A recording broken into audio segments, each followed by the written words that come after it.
ఇదిగో తండ్రి నాయన మా యొక్క తండ్రి నాయన యొక్క సంఘం అంతటిని దీవించండి, ఆశీర్వదించండి దేవా. జరిగిపోయిన తండ్రి నాయన యొక్క 25 సంవత్సరంలో ఎంతగానో కాచి కాపాడే దేవా నీకు వందనాలు తండ్రి. ఇంతగా నూరింతల ఆశీర్వాదం దయచేసినందుకు వందనాలు చెల్లించుకుంటున్నామయ్యా. ఇంకా నువ్వు తండ్రి నాయన మా సంఘం అంతా నూరంతగా అభివృద్ధి చెందడానికి దీవించి ఆశీర్వదించు. మాలో ఉన్న ప్రతి ఒక్కరి తండ్రి నాయన ప్రతి ఒక్కరిని పేరు పేరున దీవించండి, ఆశీర్వదించండి అయ్యా నాయన. మాలో అందరూ అయ్యా నాయన మమ్మల్ని పేరు పేరుని ముట్టండి, స్వస్థపరచండి దేవా నీకు వందనాలు తండ్రి నాయన. అయ్యా నాయన ఈ సంవత్సరం 26 సంవత్సరాలు అడుగుపెట్టి ఉన్నాం దేవా నీకు వందనాలు చెల్లించుకుంటున్నాం అయ్యా. అయ్యా ఎంత మంచి దయా కిరీటం మాకు అందరికీ దయచేసినందుకు లెక్కలేని స్థుతులు స్తోత్రములు వందనాలు చెల్లించుకుంటున్నాం తండ్రి. అలాగే తండ్రి నేను పెద్ద పాస్టర్ గారిని బట్టి వందనాలు తండ్రి. అయ్యా మీరు ఎన్నుకొని పడి దేవా బిడ్డను ఇంత వరకు నడిపించినందుకు లెక్కలేని స్థుతులు స్తోత్రములు తండ్రి నాయన. అయ్యా మా విన్నటువంటి ప్రభు నాయన ప్రతి ఒక్కరి లోటుపాట్లను సరిచేసి తండ్రి నన్ను మీలో బలపెట్టకు మమ్మల్ని ఎంతగానో ప్రోత్సహించినందుకు అయ్యా నాయన ఇంకా లెక్కలేని స్థుతులు స్తోత్రాలు వందనాలు చెల్లించుకున్నాం. అయ్య గారు నీవంతా ఆశీర్వాదం దయచేయండి దేవా. ఇంకా ఆరోగ్యం దయచేయమని వేడుకుంటున్నాను దేవా నీకు స్తోత్రములు. వారి చిన్న యావత్తులో కూడా నీ చేతికి అర్పిస్తున్నాను దేవా నీకు స్తోత్రాలు వందనాలు తండ్రి నాయన. ప్రతి ఒక్కరిని జ్ఞాపకం చేసుకోమని యొక్క ప్రార్థన పాత్రలో చేర్చుకుంటారు. నజరేయుడైన యేసు నామమున అడిగి ప్రార్థన చేసుకుంటున్నాం పరమ తండ్రి. ఆమేన్.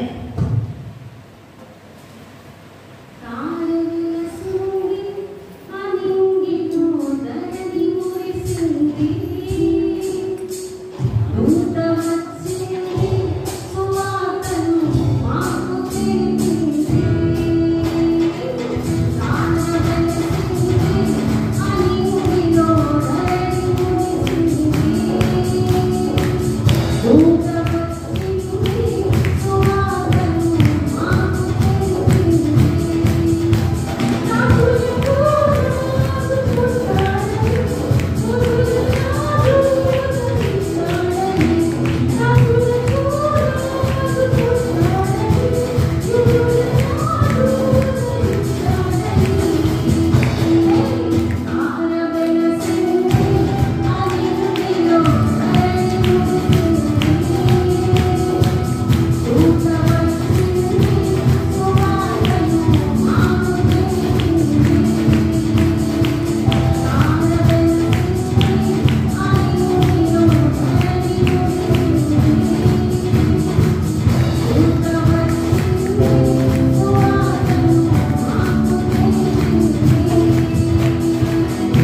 సంతోషకరమైనటువంటి సమయము.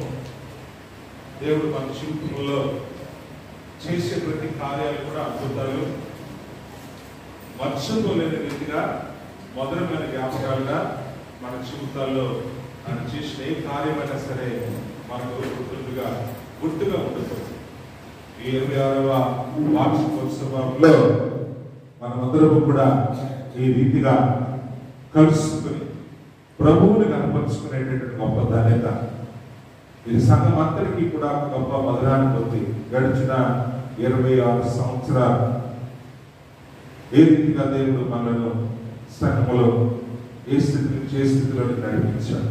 అటువంటి ఈ గొప్ప సంతోషాన్ని మన మీద 26వ వార్షికోత్సవంగా జరిపిస్తూ దేవుడు నామాన్ని కనపరుచుకుంటున్నాం. మన అధ్యక్షులు మరి వ్యవస్థాపకులు దైవజనులు మరి బిషప్ పి. పాల్గొనయ్య గారు వచ్చి ఆయన యొక్క గ్రీటింగ్స్ అలాగే తెలియజేయవలసిందిగా ప్రేమపూర్వకంగా ఆహ్వానిస్తున్నాం. చప్పట్లు కొడుతూ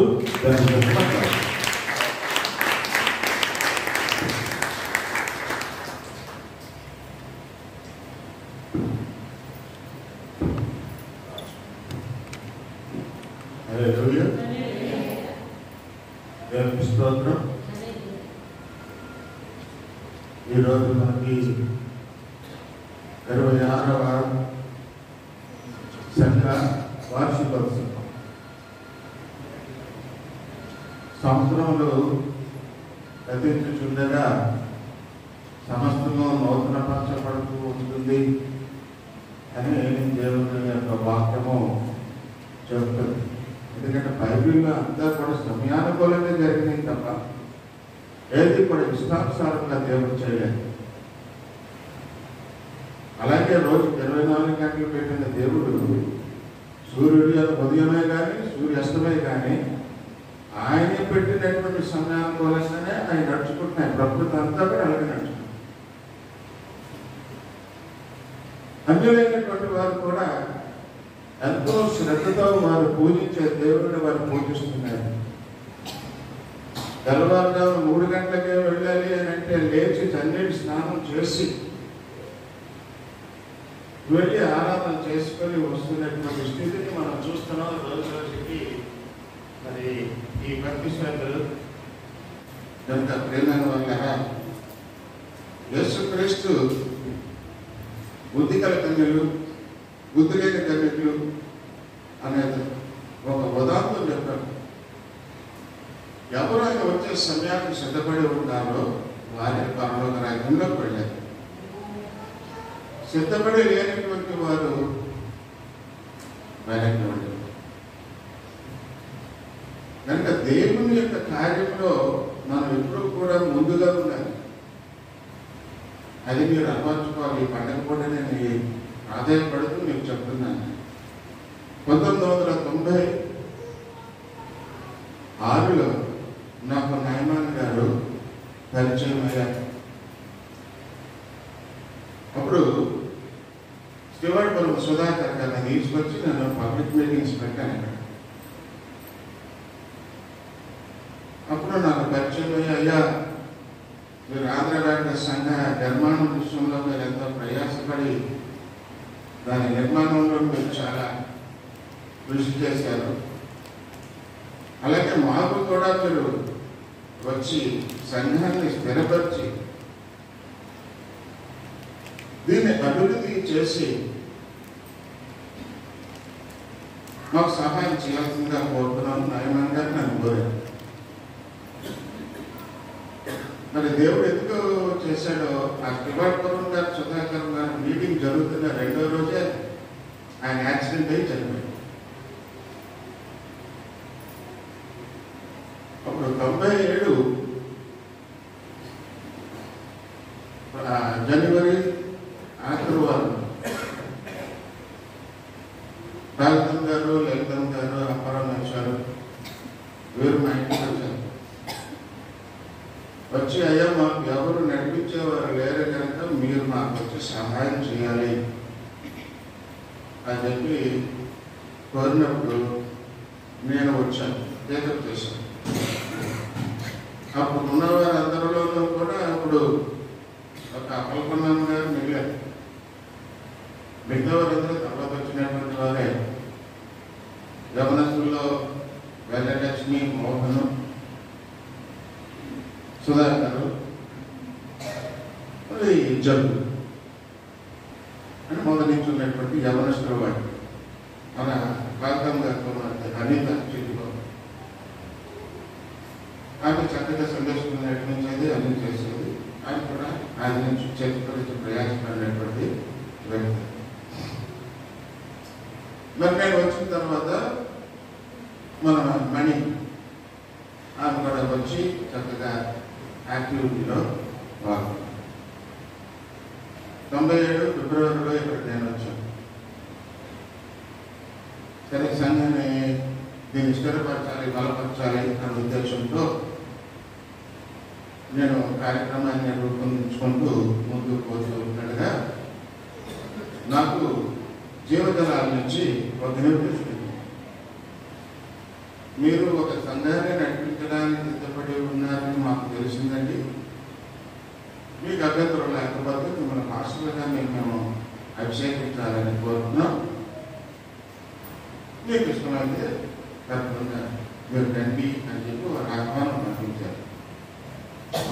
వారెవరో నాకు తెలియదు, నేను ఎప్పుడు వాళ్ళ దగ్గర వెళ్ళలేదు, వాళ్ళతో మాట్లాడలేదు. కానీ ఎందుకు వాళ్ళ దగ్గర నుంచి నాకు ఇన్విటేషన్ వచ్చింది. అయితే నేను అనుకున్న రీతిగా దేవుడు ఇలా ఇక్కడ నడిపించాడు అన్న విషయాన్ని నేను గమనించాను. ఒక సంఘటన అప్పుడున్న వారిని కూర్చోబెట్టి అడిగితే అయ్యా నాకు మీరు అభిషేకం తీసుకోండి అని వాళ్ళు నన్ను ప్రోత్సహించారు. నాతో పాటు అభిప్రాయాలు కూడా ఉంటారు. సరే, అదే సంవత్సరం మరి ప్రభుత్వ ఉన్నటువంటి లోతుగన్ చర్చ్లో చాలా ఘనంగా ఒక కోర్టు ఉందంటే అక్కడ నన్ను పాస్టర్గా నేను నాతో పాటు పంపమని మరి దేవుని యొక్క నామం ప్రతిష్ట చేశారు, అభిషేకం. అది మొదలు ఇంకా నేను ప్రార్థన చేసి దీన్ని ఎలాగైనా అభివృద్ధి చేయాలి అని అనుకుంటున్నాను. నేను కొనసాగిస్తాను. ఎందుకంటే ఇంకా పాస్టర్ గారు రాలేదు, పాస్టర్ చెప్పాల్సిన పాస్టర్ గారు. వారు ప్రస్తుతాలు 5 నిమిషాలు.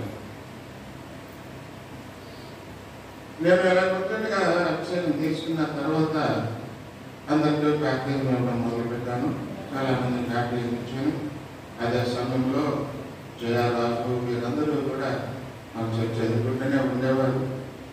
వారు కూడా వాక్య సన్నివేశాలు అన్నింటినీ కూడా విని వారు ఇష్టపడి వారు కూడా వచ్చి మనతో పాటు జాయిన్ అయ్యి మరి 98వ సంవత్సరం నుంచి కూడా మన దగ్గర వారు పరిచారకులుగా ఉన్నారు. సభ్యులు కాదు, పరిచారకులుగా ఉన్నారు. అలాగా అంచెలంచెలుగా ఎదుగుతున్నది. 98 మే నెల వచ్చేటప్పుడు ఒక పెద్ద తుఫాను వచ్చింది. ఇది ఒక పాక ఉండేదన్నమాట. ఇక్కడ పాక వేసుకొని ఆరాధన జరిపిస్తూ ఉండేది. సడన్ గా మన పాకే పడిపోయింది. మన పక్కన ఉన్నటువంటి ఏ పాక కూడా ఎగరలేదు. అందరి పాకలు బాగుంది. చర్చి ఎంత గట్టిగా ఉందో అయినా సరే అది ఎవరో తోసేస్తే పడిపోయినట్టు ఇలా వాలిపోయింది. సరే, చూస్తే స్థలం మనది కాదు. అప్పుడు ద్రోణరాజు గారు ఉన్నారు. నాకు మంచి పరిచయిస్తారు. నేను అపరమేశ్వరాలు ద్రోణరాజు సత్యనారాయణ గారి దగ్గరికి వెళ్ళి అయ్యా మరి పాక పడిపోయింది, అక్కడ ఒక చెట్టు కట్టుకోవాలని మేము ఆశపడుతున్నాము. అయితే చూస్తాం. తర్వాత రండి మళ్ళీ 15 రోజులు పోయిన తర్వాత మళ్ళీ వెళ్ళాం. వెళ్ళిన తర్వాత ఏర్పాటు నీకు అన్ని తొందరే, నువ్వు నన్ను తొందర పెట్టేస్తున్నావు అని అప్పుడు మొహమ్మద్ దేవుడు అక్కడ పిలిచి సరే ఆ పక్కన పాకని వేసుకున్నట్టుగా సర్వే చేయించి వాళ్ళందరికీ అలాట్మెంట్ చేసి చర్చకి వచ్చిన చర్చకి చెప్పారు. అప్పుడు మొహమ్మద్ దేవుడు గారు, తర్వాత అప్పారావు గారు, ఎంపీటీసీ సభ్యులు జేగేట్ అప్పారావు గారు, తర్వాత ప్రెసిడెంట్గా వెంకట కన్నం గారు వీళ్ళందరూ ఉన్నారు. వాళ్ళందరూ వెంకట కన్నం గారు, జేగేట్ అప్పారావు గారు వీళ్ళందరూ మనకి మంచి బౌద్ధులు పెట్టారు. వాళ్ళ అమ్మారావు దగ్గరికి వెళ్ళి అమ్మారావు పట్టుకొని మరి ఐదర్ చెప్పారని చెప్పిందంటే అమ్మవారు యాక్షన్ తీసుకుంది. అప్పుడు గవర్నర్ సత్యనారాయణ గారు మళ్ళీ ఫోన్ చేసి వాళ్ళకి ఎలా చెప్తే చేయలేదు అని కొంచెం మందలించి, కానీ అప్పుడు సర్వేని పంపించారు. ఇదంతా సర్వే చేసి ఎక్కడి నుంచి మొదలు పెట్టారు, మన చెప్తే మొదలు పెట్టారు. ఒక్కొక్కరికి అనేది అప్పుడు కోటేశ్వరరావు, మేస్త్రి రాజు వీళ్ళందరూ ఉన్నారు కనుక వీళ్ళందరూ కలిసి అందరికీ బాగా రావాలనే ప్రయత్నం చేస్తే ఎక్కడెక్కడ కుదరకపోయినప్పుడు ఆ సర్వే ఏమన్నాడంటే ఇక్కడి నుంచి కాదంటే ఆవులే చూద్దామని రాము ఇంటి దగ్గర నుంచి మొదలు. రాము దుర్గా కూడా 98 నుంచి అంతకుముందు నుంచి కూడా వారు చర్చ సభ్యులే. అక్కడి నుంచి వచ్చిన తర్వాత చక్కగా అందరికీ కూడా మెజర్మెంట్స్ కుదిరే అందరికీ అలాట్ చేశారు. మిగిలిన ప్రాంతం ఇది ఇచ్చొచ్చు. పాస్టర్ గారు మీరు కానీ ఉన్నాను. అప్పుడు మళ్ళీ ఆయన దగ్గరికి అయ్యా ఇది ఇచ్చారు, మరి చర్చ పెట్టుకోండి, రే ఏదో చూడండి అని చెప్పి అందుకని కట్టాలి వెంటనే అనుకున్న టైంలో జరగకపోతే బాగోదు అని చెప్పి మళ్ళీ అక్కడ తిరుగుబాటు అయిపోతుందని చెప్పి కాబట్టి ఏమీ లేదు. కానీ 30,000 ఇప్పుడు ఉన్నటువంటి వారందరూ కూడా వేసుకున్న కానుకలు సమకూర్చి అపారమేశ్వర దగ్గర 30,000. ఆ 30,000 రూపాయలు తీసుకొచ్చి నా చేతిలో పెట్టి మీ ఇష్టపడి మాకు తెలియదని, మీ ఇష్టపడి నాకు తెలియదని కరెక్ట్గా 30,000 ఎక్కడ సరిపోతాయి. ఆ బాక్స్ నిలబెట్టి రేట్లు వేసుకోవడానికి కూడా చాలు. ఏదైనా ప్రార్థన చేసుకుంటే సరే చేద్దామని చెప్పేసి అనుకున్నప్పుడు నజమ్మ గారు ఉండేవారు. ఆవిడ గారు రేపులో వద్దు ఏదో వద్దు పాస్టర్ గారు కష్టమో సుఖమో ఎలాగో ఒకలాగా ఆలస్యమైనా సరే స్లాబ్లో వేసి చక్కగా చర్చ కల్పించారు, కానీ తొందరపడదు ఆవిడ సరే. అప్పుడు ఏం చేయాలని నేను ఆలోచన చేసినప్పుడు మా బాబులంతా యొక్క వివాహం కొరకు ఆ రోజులో ఒక ఫిక్స్డ్ డిపాజిట్ చేసి వచ్చాను. అంటే అప్పుడు ఆ ఫిక్స్డ్ డిపాజిట్లో లోన్ తీసేసి నా కోఆపరేటివ్ లోను, నా ప్రావిడెంట్ ఫండ్ లోను, మా ప్రావిడెంట్ ఫండ్ లోను, నా కోఆపరేటివ్ లోను ఇవన్నీ తీసి అప్పుడు చర్చ స్టార్ట్ చేశాం. మొత్తం మీద ఆ కంప్లైంట్ ఉంది. ఆగస్టు 15వ తారీఖున పునాది వేసాం. డిసెంబర్ 13వ తారీఖుకి 4 అడుగులు కట్టేసి లోపల మటుకు ప్లాస్టింగ్ చేసి అప్పుడు క్లోజింగ్ చేయలేదు, ఏమీ లేదు. క్యాపిటల్ స్పిరిట్ కౌన్సిల్ తరఫున దీన్ని ప్రతిష్ట చేసి ఆనాటి నుంచి ఈనాటి వరకు అంచెలంచెలుగా ప్రతి నయా పైసా లెక్క పెట్టుకుంటూ వస్తున్నటువంటి డబ్బుల్ని జాగ్రత్త చేస్తూ అభివృద్ధి పదంలో ఈ యొక్క ఆలయాన్ని నిర్మించడం జరిగింది. అలాగే సువార్త చేస్తూ ఉన్నప్పుడు ఆయా ప్రాంతాలకు వెళ్ళి మనం సువార్త చేస్తూ ఉంటే వెల్లుతాడ గ్రామస్తులను వాళ్ళు ఇక్కడ మాకు చర్చ కట్టండి అని అడిగారు. కడతాను మనం ఏవి లేకుండా మాట స్థలం అమ్మా ఎవరు తీయకూడదు, కూర్చోండి. కనుక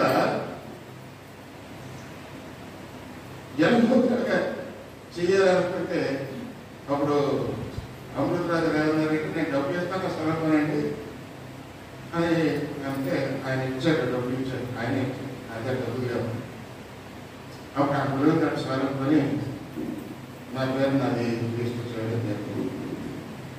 తర్వాత అమృతరాజు గారు ఖర్చులేసి ఆయన ఇచ్చిన డబ్బులు తిరిగి చెల్లించేసి అక్కడ కట్టాలి, ఆలయం కట్టాం అక్కడ. అప్పుడు కూడా ఇదే పద్ధతి. మా ప్రావిడెంట్ ఫండ్, ఎన్కాష్మెంట్, కోఆపరేటివ్.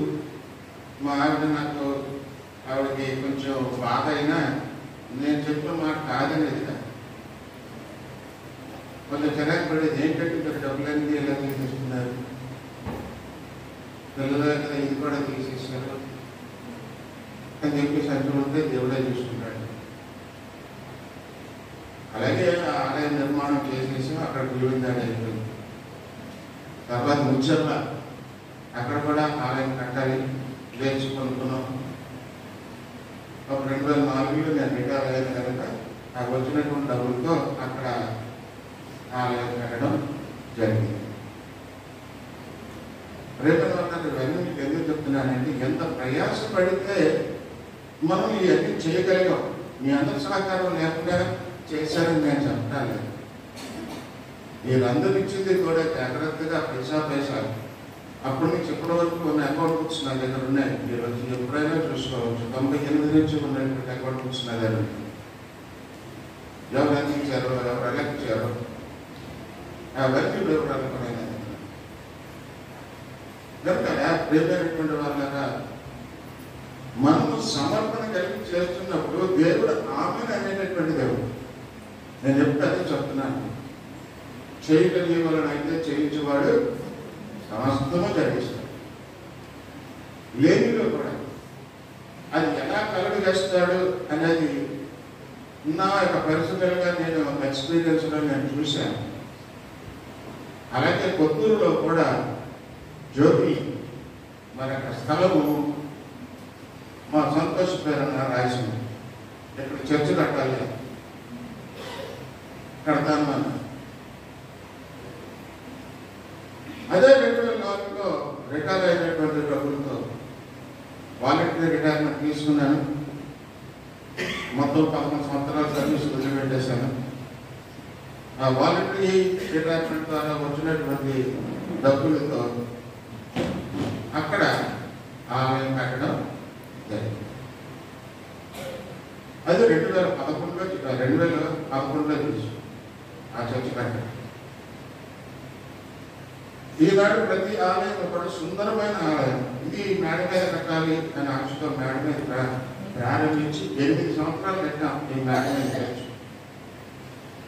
వస్తున్నటువంటి కొంచెం అలా లేదు ఆఖరికి 8 సంవత్సరాలు నేను పూర్తి చేయడానికి 8 సంవత్సరాలు.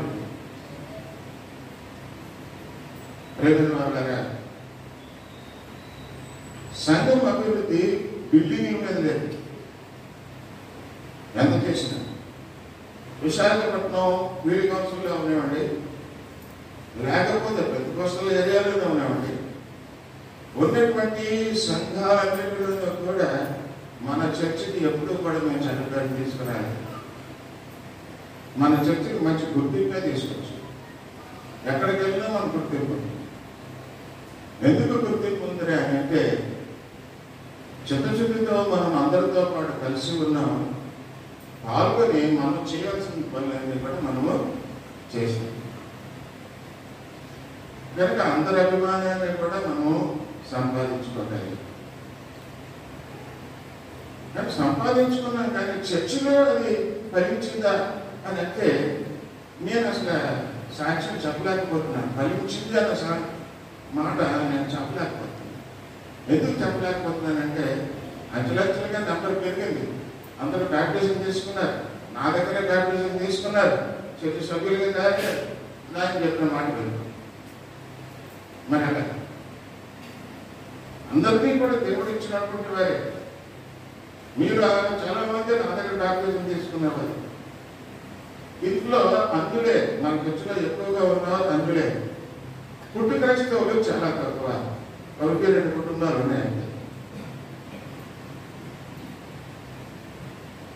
మరి మారు మనసు పొంది బాప్టిజం తీసుకున్నటువంటి అందులో మీరు అందరూ కూడా చిత్తశుద్ధితో మీరు చెప్పిందల్లా పాటించి సైత అభివృద్ధి కొరకు ప్రయాసపడాలని నేను కోరుకుంటూ, ఎంతవరకు ఏ విషయంలో కూడా మీకు లోటు లేకుండా, కార్యక్రమాల్లో లోటు లేకుండా, రాగభోగంలో లోటు లేకుండా, మీ రిక్రియేషన్లో కూడా మీ ఆనందానికి అడ్డు లేకుండా మిమ్మల్ని అభివృద్ధి తీసుకెళ్తే సంఘాన్ని నేను బలపరుచుకోవచ్చు. మన సంఘంలో జరిగినటువంటి కార్యక్రమాలతో పోల్చుకుంటే ఏ సంఘంలో కూడా ఇలాంటి కార్యక్రమాలు జరగలేదు. నేను గ్యారెంటీ చెప్తాను. ఎందుకంటే సభ్యుల్ని తీసుకెళ్లి సభ్యులతో పాటు వారిని రిక్రియేట్ చేస్తూ వారికి అనేక విషయాలు తెలియజేసినటువంటి కార్యక్రమాలు నేను చేశాను. కాకినాడ ప్రాంతాలన్నింటినీ తీసుకెళ్లి సిబిసిఎల్సి ఫౌండర్స్ యొక్క మరి గొప్పదనాన్ని మీ అందరికీ చూపించాను. 2 బస్సులు బుక్ చేసి మిమ్మల్ని అందరినీ తీసుకెళ్ళి సౌత్ ఇండియా టూర్ అంతా తీసుకెళ్ళి మిమ్మల్ని అందరినీ ఊరా తిప్పాను. మరి మనం ఈ యొక్క ఏజెన్సీలో వెళ్ళి ఎన్నో కార్యక్రమాలు మనం చేశాం. ఇంకా అదే కాక ఆయా ప్రాంతాలకు వెళ్ళి సువార్త కూటాలు పెట్టాం, ఎన్ని కార్యక్రమాలు చేశాం. కానీ అది మనలో ఎంతవరకు ఫలించేటువంటిది నాకు నేనుగా ఏం చెప్పలేను. మీకు మీరుగా ఏమన్నా చెప్పుకోవాలి. దానికి దయించి ప్రేమే కాగా ఎక్కడి నుంచి అయినా సమయాన్ని పాటించు. సమయపాలన అనేది లేకపోతే సంఘాభివృద్ధి కాదు, కుటుంబ అభివృద్ధి, బిడ్డల యొక్క అభివృద్ధి, మీ యొక్క వ్యక్తిగత అభివృద్ధి ఉండదు. సమయానికి ఏది చేయవలసి ఉందో అది చేయాలి, సమయానికి ఏది జరగవలసి ఉందో అది జరగాలి. అది మనం పాటించిన రోజున వ్యక్తిగతంగా కూడా మనం అభివృద్ధి చెందుతాం, సంఘపరంగా కూడా అభివృద్ధి చెందుతాం, కుటుంబ పరంగా కూడా మనం అభివృద్ధి చెందుతాం, సామాజికంగా కూడా మనం అభివృద్ధి చెందుతాం. దేవుడిని మనం దీవించుకుంటాం.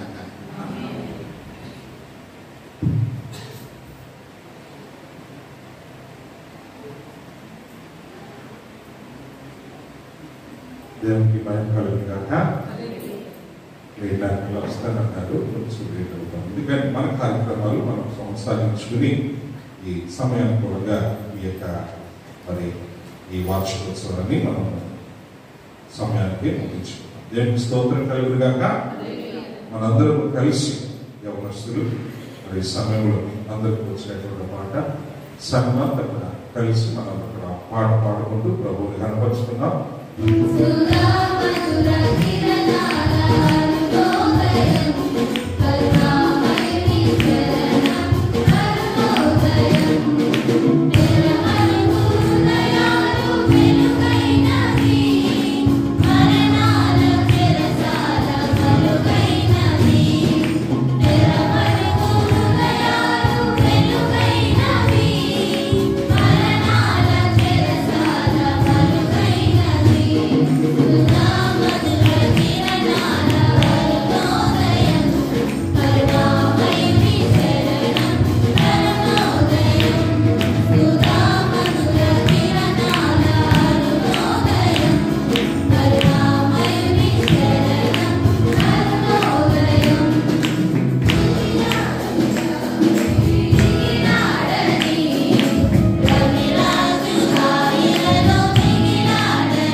లక్ష్మీపురం యునైటెడ్ బాప్టిస్ట్ సంఘ ప్రెసిడెంట్ గారు మరి శ్రీ కె చిన్నబాబాయ్ గారు పంపించున్నారు. వారిని పులిపెట్టి గారికి సాధారణంగా నేను ఆహ్వానిస్తూ ఉన్నాను. వారు చప్పట్లు కొడుతూ యునైటెడ్ బాప్టిస్ట్ సంఘ ప్రెసిడెంట్ గారిని సాధారణంగా ఆహ్వానిస్తున్నాను.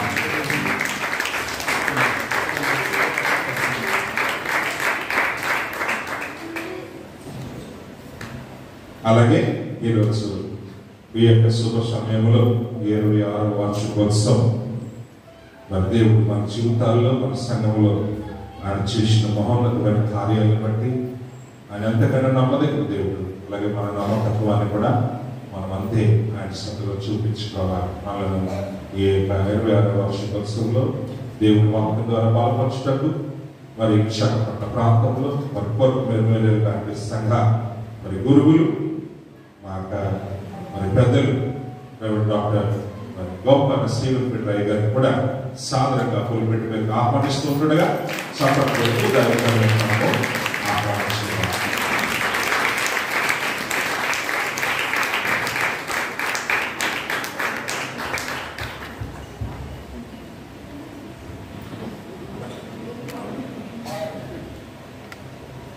దేవుని స్తోత్రం కలిగిన ఇంకా కొంతమంది గెస్టులు రావాలి, వరుస్తూ ఉన్నారు. అది వచ్చినప్పుడు వారిని కూడా సత్కరించుకుందాము. ఈ సమయంలో మరి మా అయినటువంటి సంఘ లక్ష్మీపురం సంఘ మరి ప్రెసిడెంట్ గారు మరి చిరుబాబు గారిని ఈ సమయంలో గ్రీటింగ్స్ తెలియజేయాల్సిందిగా ప్రేమపూర్వకంగా ఆహ్వానిస్తాం.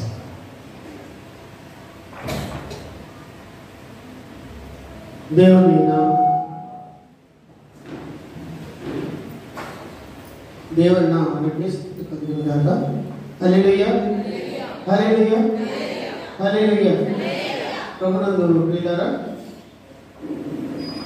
ఈ దినం ఈ మందిరం యొక్క యానివర్సరీలో ఇంచుమించు చాలా సార్లు పాల్గొనడం జరిగింది. అయితే పాలరాజుగా మాతో కలిసి కోర్టులో పనిచేసేవారు. చేస్తూ దేవుని పరిచర్యలో అంచెలంచెలుగా ఎదిగి మరి 4-5 బ్రాంచులు కట్టడానికి వారికి దేవుడు ఇచ్చిన అవకాశం బట్టి దేవుని నామానికి వందనాలు.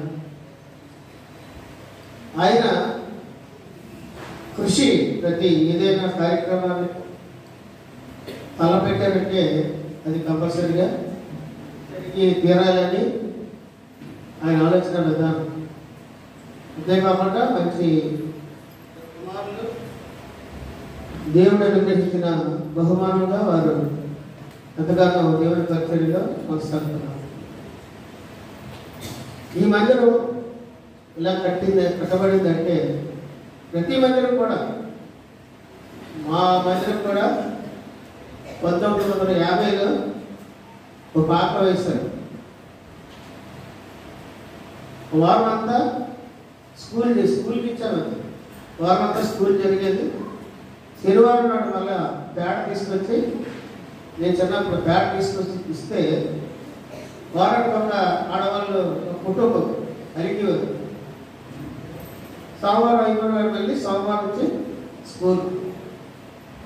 దాన్ని దేవుడు ఎలా ఆశీర్వదించాడంటే ఈ దినం ఇంచుమించు 70 అడుగులు 50 అడుగులు పొడవున్న మందిరంగా దేవుడికి. ఇక్కడ కూడా మొట్టమొదట్లో పాక, తర్వాత ఈ మందిరమే కృష్ణాన్ని స్థాపించిన మందిరాన్ని కూడా కొన్ని ముందు పాకలే వేయడం జరిగింది. ప్రభునందు ప్రియులారా, సంఘం అభివృద్ధి చెందాలంటే దైవ సేవకులు మరి వారి సమర్పణతో ఏ పని చేసినా మనం చేయగలం. అది నిరూపించగలిగారు వృద్ధాప్యంలో ఉన్న పాలరాజు. ఎందుకంటే ఇది ఏమైనా చేయాలి. దేవుని వాక్యంలో ఉంటుంది, ప్రతి వాడును తన సొంత కార్యములైన కాక దేవుని కార్యములు చూడనే చూడరు. ప్రతి వాడును తన సొంత కార్యములనే కాక ఇతరుల కార్యములు కూడా చూడవచ్చు. ఎందుకంటే అపోస్తలుడైన పౌలు చెప్పిన విధంగా మన నైబర్స్ చుట్టూ ఉన్న వారితో మనం మంచిగా ఉండి దేవుని మందిరాన్ని అభివృద్ధి చేసుకోవాల్సిన పరిస్థితులు కూడా ఆయన ఎదుర్కొన్నారు. అలాగే మందిరాన్ని నిర్మించి అంచెలంచెలుగా మన దేవుని వర్తమానాన్ని తెలియజేస్తూ ఈ ప్రాంతంలో మరి మంచి సేవకులుగా, మంచి మందిరంగా గుర్తించబడి ఈ దినం యానివర్సరీ జరుపుకుంటున్నాం అంటే అది దేవుని కృప. కనుక మరి పాస్టర్ని ఈ మందిరం నుంచి 3 సంఘ కాపులు, అమ్మగారు కూడా 4 సేవ చేస్తున్నారు. అయితే ఈ సేవని దేవుడు దీవించి ఆశీర్వదించాలండి. యునైటెడ్ బాప్టిస్ట్ సంఘం తరఫున, నా కుటుంబం తరఫున వారు సేవలో ఇంకా ఎదగాలని, ఇంకా ఆయుష్నిచ్చి దేవుడు కాపాడాలని కోరుకుంటూ నా మాటలు ముగిస్తాను. దేవుడు దీవించి.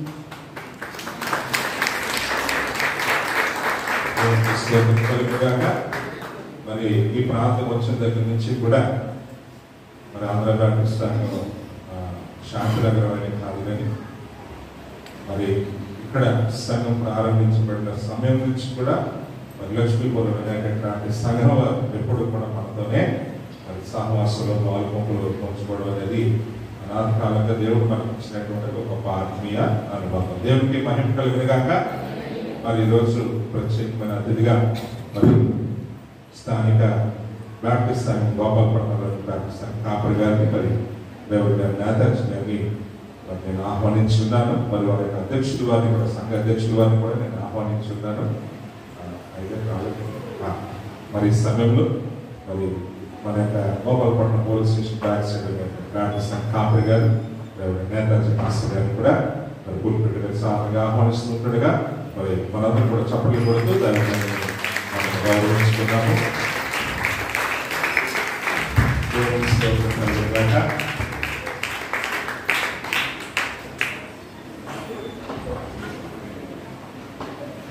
దేవునికి స్తోత్రం. హల్లెలూయా.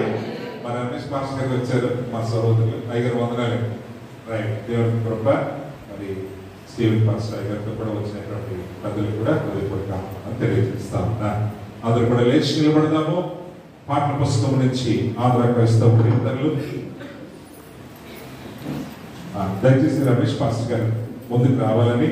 అమ్మో స్టీవెన్ పెట్టుకు రావడం రండి ముందుకు దయచేసి ఐసా పాస్టర్ గారు కూడా ఈ ముందుకు వచ్చేసిందిగా కోరుతున్నాను.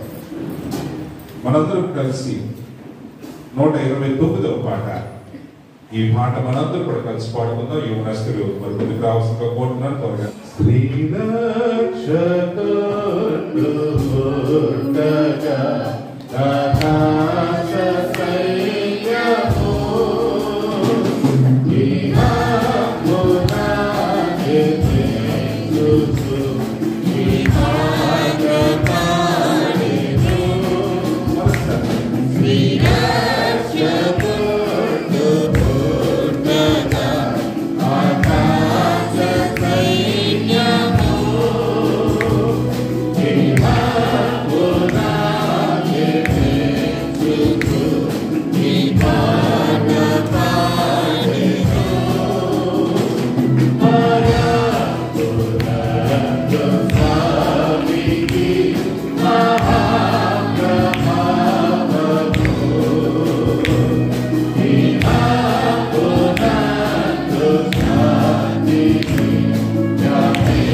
మా మధ్యన నాయన 2000 సంవత్సరాల క్రితం ఈ లోకమునకు నాయన మీరు అర్పించి మా రక్షకుడిగా మా జీవితాల్లో ఆయన మీరు ఇచ్చిన ఈ గొప్ప రక్షణ భాగ్యం పట్ల వందనాలు.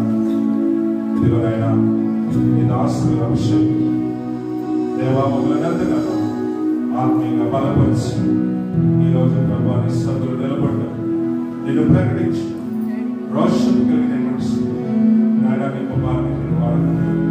అనేక సంఘాలు దేవా అనేక మంది నాయన ప్రభు ప్రజలు ఈ రక్షణ శుభవర్తమానం సంఘక్షేమం నాయన ప్రభు ఆశ్రయ కావాలి మీరు వాడుకుంటున్నారు. నాయన ఈరోజు మా మంచి నాయన ప్రభు ఈ బలమైనటువంటి సజీవమైన వాక్కులను ప్రకటించడానికి ఆయన స్నేహితుడు రాయ్ గారు, అలాగే అతిథులు అభిషేకులు నాగార్జీ పాస్టర్ గారు, రమేష్ పాస్టర్ గారు, ఐషా పాస్టర్ గారు, అలాగే సంఘ పెద్దలు అధ్యక్షుల నాయన సంఘమందరినీ ఈరోజు మా మధ్య నడిపించి ఈ దాసుల ద్వారా మాతో మాట్లాడండి, మమ్మల్ని బలపరచండి. రాబోయే సంవత్సరం మరుక్షణమేమో కూడా తెలియని స్థితిలో ఉన్నాం. అయినప్పటికీ నీ కొరకు సిద్ధపాటు కలిగినటువంటి ఆలోచన మేము ముందుకు కొనసాగి ప్రబడదాచి పరిశుద్ధాత్మదేవ మా మధ్య సంచరిస్తున్నారు. ఈ వాక్కులు మా జీవితానికి గొప్ప మలుపులు. ఈ దాసుని పట్టుకుని ఈ దాసుల ద్వారా మాతో మాట్లాడారు. మీరే మహిళలు జ్ఞానతలు ప్రభావం స్తుతి కనకమైన మా ప్రభావం నీకే ఆరోపిస్తుంది. యేసు పేరిట స్తుతించి వేడుకుంటున్నాము తండ్రి, ఆమేన్. భయంకరంగా దేవుని స్తోత్రం చెల్లిద్దాం. హల్లెలూయా, హల్లెలూయా. కూర్చున్నామండి. ఈ సమయంలో దేవుని దాసులు దైవజనులు డాక్టర్ మొహమ్మద్ స్టీవెన్ అయ్య గారు దేవుని యొక్క సందేశాన్ని అందించవలసిందిగా అందరూ కూడా చప్పట్లు కొడుతూ వారి దైవజనులైన మనం ఆహ్వానం.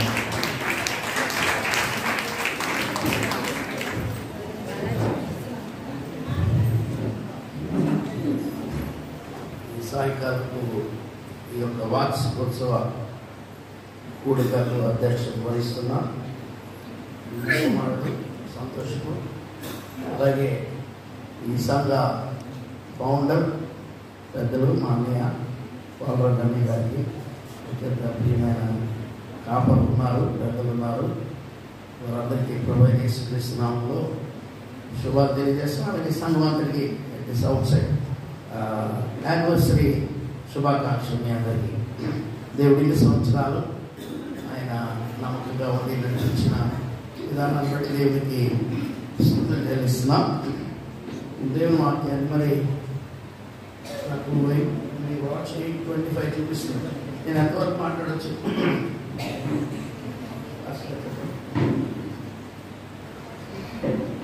నేను ఎంతవరకు మాట్లాడచ్చు? ఓకే, దేవుని స్తోత్రం. మీకు ఎవరికన్నా బోర్ కొట్టిందంటే చెయ్యిల గట్టని అనిపిస్తాను. యానివర్సరీ సందర్భంగా నేను క్రిస్మస్ సందేశాన్ని ప్రారంభించి యానివర్సరీ సందేశాన్ని పెడతాను. ఈ రెండు రిలేటెడే. మన మధ్యలో ఫస్ట్ రమేష్ గారు ఉన్నారు. ఆయన నెంబర్ 1 స్పీకరు, బెస్ట్ టీచరు, బైబిల్ని క్షుణ్ణంగా చదివిన ఆయన. నాకు ఫేవరెట్ స్పీకర్ ఆయన రమేష్ గారు. వెరీ గుడ్ బైబిల్ టీచర్ ఆయన. అనుకోకుండా ఆయన కొద్దిగా మారుమూలలో ఉన్నారు. ఇంకా వైజాగ్ ఆయన గుర్తించలా. నేను మర్చిపోతున్నాను, ఇప్పుడు తెద్దామని అనుకుంటున్నాను. ఓకే, మరి దేవుని స్తోత్రం. ఈ సందర్భంగా ఒక వాక్యాన్ని మనం చదువుకున్నాం. గలతీయులకు రాసిన పత్రిక 4వ అధ్యాయం 4-5 వచనాలు చదువుకుందాం. ఇది క్రిస్మస్ సందర్భానికి సంబంధించింది అయినప్పటికీ చర్చ్ కొరకు, సంఘం కొరకు దాన్ని మనం ఎలా రిలేట్ చేసుకోవాలో కొద్దిగా ధ్యానిస్తాం. అయితే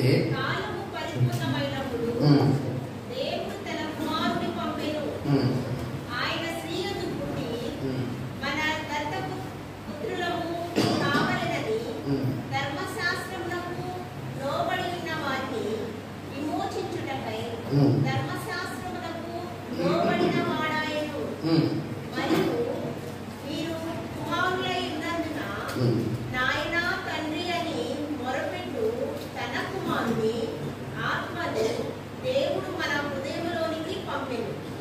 కాబట్టి నీవిక దాసుడము కావు, కుమారుడవే. కుమారుడవైతే దేవుని ద్వారా వారసుడవు. రైట్. ఈ లేఖన భాగము నేను ఇప్పుడు బ్యాక్గ్రౌండ్ గలేషియన్ చర్చ్ గురించి నేను పెద్దగా ఇవ్వను. యూదులకు ప్రత్యేకంగా రాసిన పత్రిక. యూదులు ధర్మశాస్త్రాన్ని వారు ద హైయెస్ట్గా ఎంచుతున్నప్పుడు ధర్మశాస్త్రానికి కొట్టివేయడానికి రాలేదు, కానీ నెరవేర్చడానికే వచ్చిన ధర్మశాస్త్రాన్ని బైపాస్ చేశాడు. ఆ ధర్మశాస్త్రం కింద ఉన్నవాడు దాసుడు. యేసు ప్రభువు ఈ లోకానికి మన దగ్గరికి వచ్చింది మనల్ని దాసులుగా ఉంచడానికి కాదు, కుమారులుగా తండ్రితో మనల్ని ఐక్యపరచడానికి వచ్చాడు. ధర్మశాస్త్రం ఏం చేస్తుందంటే మనల్ని దాసులుగానే ఉంచుతుందని వాళ్ళకి రాశాడు, మనం కాదు. ఆ కాంటెక్స్ట్లో వాడికి 3 విషయాలు రాశాడు. ఆ 3 విషయాల్ని ధ్యానం చేసుకొని చర్చ్ యొక్క పర్పస్ని తర్వాత జ్ఞానం చేద్దాం. ఈ మీద మీరు దానికి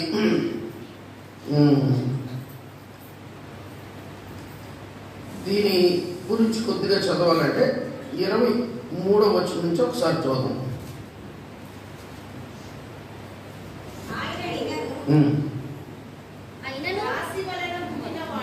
సారీ 3:23 విశ్వాసం వెల్లడి కాక మునుపు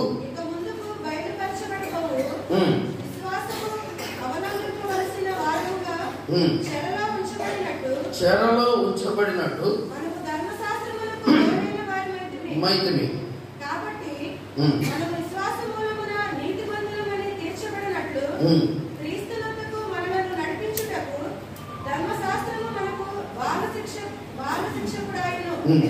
అయితే విశ్వాసము వెల్లడి ఆయన గనుక ఇక బాల శిక్షకుని క్రింద ఉండము. యేసుక్రీస్తునందు మీరందరూ విశ్వాసము వలన దేవుని కుమారులై ఉన్నారు. దేవుని అది జ్ఞాపకించుకోండి. దేవుని కుమారులై ఉన్నారు. క్రీస్తులోకి బాప్తిస్మం పొందిన మీరందరూ క్రీస్తును ధరించుకొని ఉన్నారు. క్రిస్మస్ ఈ లోకానికి యేసు ప్రభువు రావడంలో ఉద్దేశం ఏంటంటే అప్పటికి ఉన్న ధర్మశాస్త్రం కింద ఉన్న వారిని విడిపించడానికి. ఏదేను వనములో తన స్వరూపంలో మన స్వరూపంలో మన పోలిక చొప్పున మనం ఒక నరుడు చేయడము. ఆదాముని ఏమనిపించాడంటే కుమారుడు అనిపించాడు. ఈ కుమారుడు దేవుని ఆజ్ఞను అతిక్రమించి దేవుని సన్నిధిలో నుంచి వెళ్ళగొట్టబడ్డాడు. ఈ వెళ్ళగొట్టబడిన కుమారుడు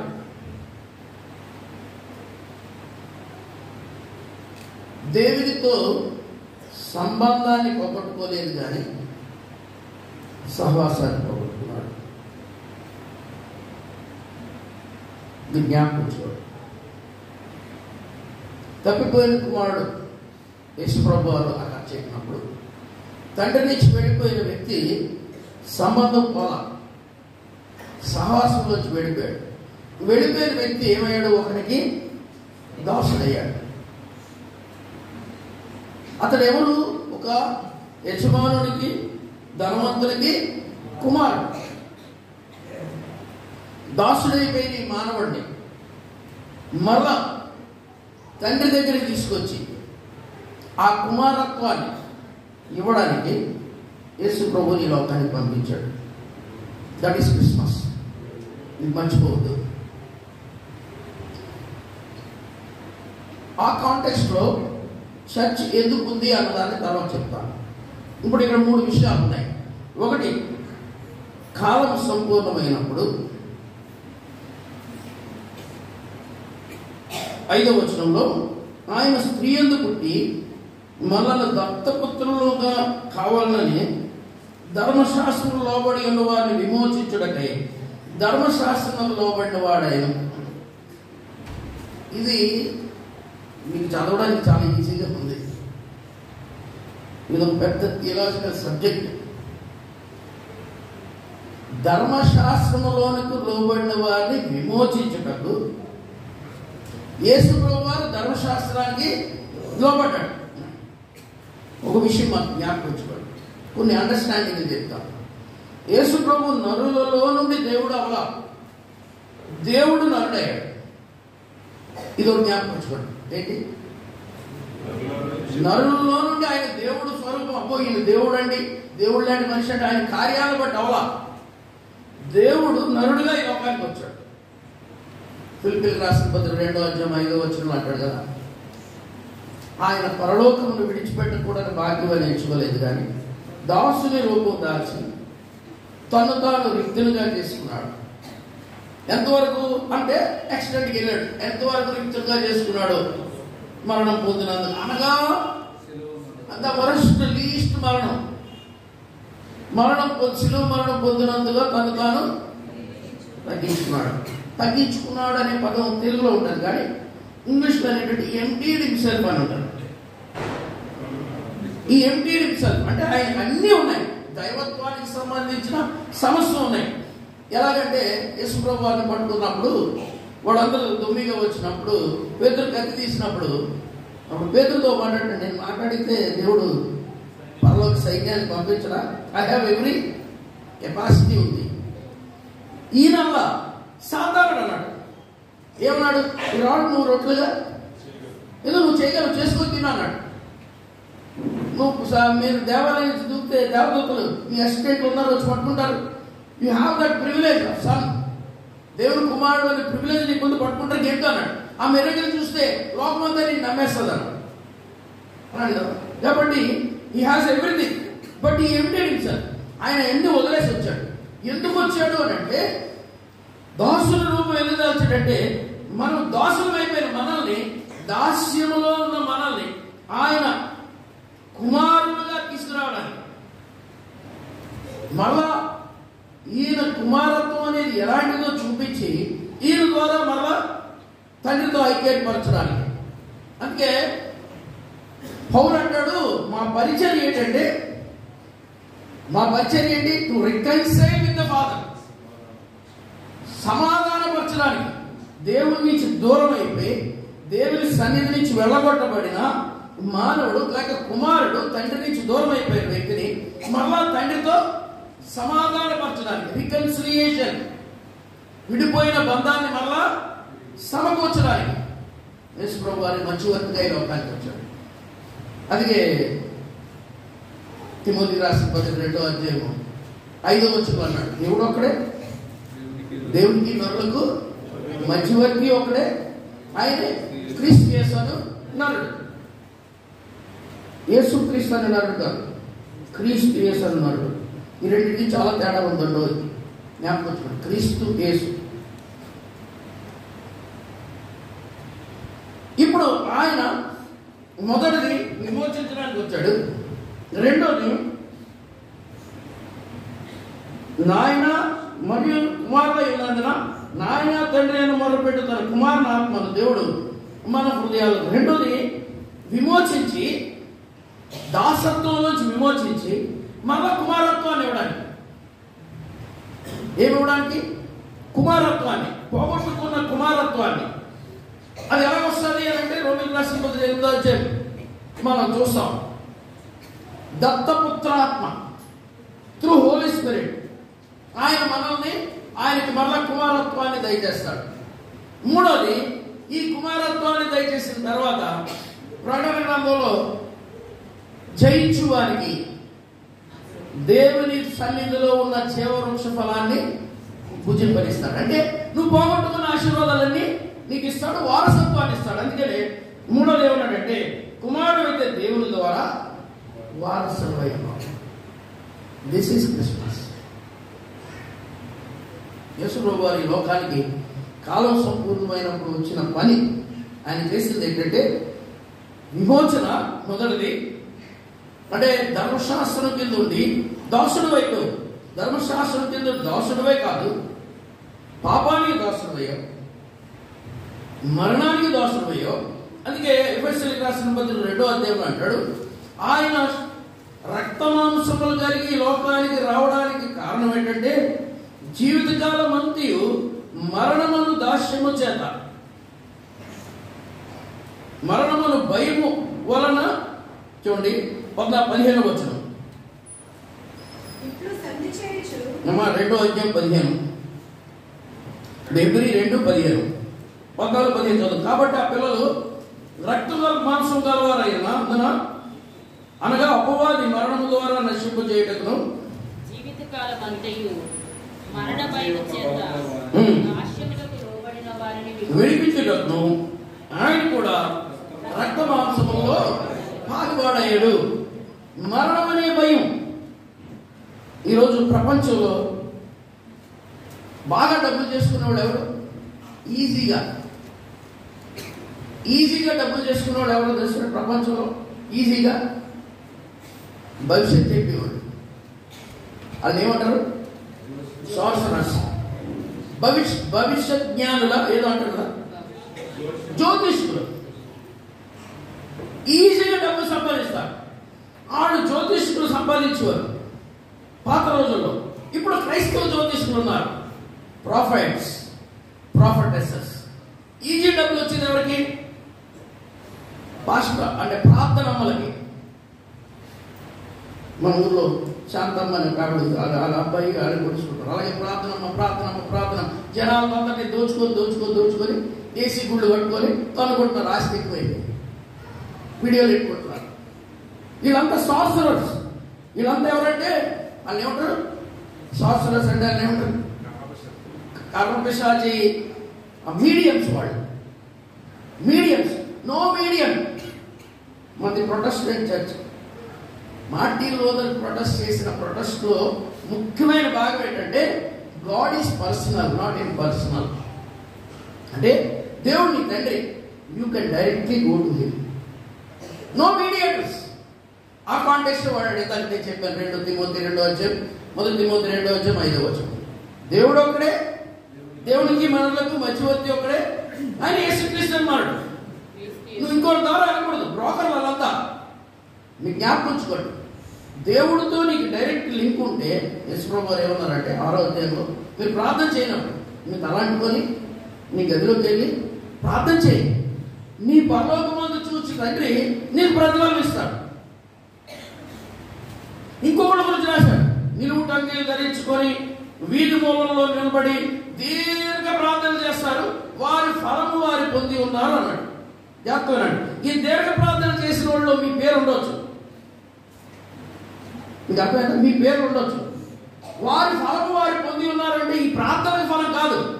వాళ్ళు పొందింది ఏంటంటే ఇది చాలా పెద్ద ప్రార్థనా పరులని చెప్పించుకోవడానికి చేసిన ప్రార్థన. దానికి ప్రజలందరూ పోయి ఏమండి ఈయన దైవజనుడండి, దైవజనురాలండి అని అంటారు. చూసారా? అదే వాళ్ళ రివార్డు. వాళ్ళు ఆశించింది అదే. వారు తమ ఫలమును పొంది ఉన్నారు. దే రిసీవ్డ్ దేర్ రివార్డ్ అన్నాడు. అక్కడే on the spot they received. మీకు అలా కాదు, మీకు నిజంగా పరలోకం నుంచి రిసీవ్ కావాలంటే మీకు ఎదురు కదండి, తలాట్టుకోండి, స్నానం చేయండి, లాంగ్ ఫేస్ లెట్టండి, ఉపవాస ప్రార్థన చేయకండి. ఉపవాస ప్రార్థన ఐ డోంట్ అగ్రీ. ఉపవాస ప్రార్థన అనేది ఏంటంటే ఏకల మీద వచ్చేసింది. నేను చెప్పే ఉపవాస ప్రార్థన కరెక్ట్గా మీకు ఇంప్రెషన్ ఇస్తాను. ఉపవాస ప్రార్థన ఏంటంటే మన ఇంట్లో ఎవరు చనిపోయారు, ఉదయం చనిపోయారు, మధ్యాహ్నం బ్రేక్ఫాస్ట్ లేదు, మధ్యాహ్నం లంచ్ లేదు, ఎందుకంటే కూర్చోడానికి తిను, అమ్మ తినమ్మ కింద పడిపోతాం, అయ్యా తినయ్యా కింద పడిపోతాం అంటే తినం. ఎందుకు తినం? ఆకలి లేక కాదు, పక్కన ఉన్న మనవాడు చనిపోయిన పాత్ర ముద్ద దిగదు. మీకు అర్థమైందండి? తినాలని ఆకలి ఉన్నా నీరసం ఉన్నా తినలేము. ఎందుకంటే ఆ బాధ ఈ ఆకలి కన్నా మించింది. ఎంత బతికిలాంటే తినరు. ఉపవాస ప్రార్థన అలా ఉండాలి. నశించిపోతున్న జనాంగాన్ని గురించి బాధ చూసి నీకు ఆగలేయకూడదు. మన ప్రార్థనకు వచ్చిన వాళ్ళు మధ్యలో మూడైందా ఇంకా ప్రార్థన ఆపదేంటి కూడా ఎప్పుడు మూడైపోతే ఇంటికి వెళ్ళిపోతున్నాడు. ఇవన్నీ దొంగ ప్రార్థనలు. జ్ఞాపకం చేసుకుందాం. మనం అలాంటికొని హ్యాపీగా నీ గదిలోకి వెళ్ళి పర్సనల్గా దేవుడితో మాట్లాడుకో. రెండు మాటలు చాలు. నేను చెప్తాను, ఈ ప్రార్థన చేశారనుకోండి, కానీ చేయదు అంటే నా వ్యక్తిగత అనుభవం చెప్తాను. ప్రార్థనకి నాకు ఎక్కువ టైం పడుతుంది. ఎందుకు పడుతుంది అంటే ప్రార్థనకి లింక్ ఏర్పడిగా కానీ ప్రార్థనకి కాదు నాకు టైం ఏర్పడింది. ఆయనకి నాకు లింక్ ఏర్పడాలి. నేను ఈ లోకంలోంచి బయటికి రావాలి. ఈ సమస్యలోంచి బయటకు వచ్చి నేను దేవుని సన్నిధిలోకి వెళ్ళే టైంకి చాలా టైం పడుతుంది. దీని గురించి ఏం చేస్తానంటే పాటలు పాడుతుంటాను. అంటే ఈ లోక సంబంధమైన ఆలోచనలు, ఈ లోక సంబంధ విషయాలు అన్నింటిలోంచి బయటకు వచ్చేస్తాను. ఇంకా నేను ఆయన ఎదురుగా ఉండి ఆయన ఎదురుగా కనబడిన తర్వాత మీకు ఒక మాట చెప్తాను. ఏం అడగబుద్ది ఆయనకి అన్నీ తెలుసు. ఆయన పాదాల మీద పడి దేవానికి స్తోత్రం, అలాంటి ఇంకా ఉంచావని దేవునికి స్తోత్రం చెప్పడం తప్ప అడగబుద్ది. ఎందుకు అడగబుద్ది? Is our father. మీ పరలోకపు తండ్రికి మీకు ఏం కావాలో తెలుసు. ఆకాశ పక్షుల కంటే మీరు శ్రేష్ఠుంటారా? ఆజ్ఞ పోషిస్తున్నాను. నువ్వెందుకు అడుక్కుంటావు?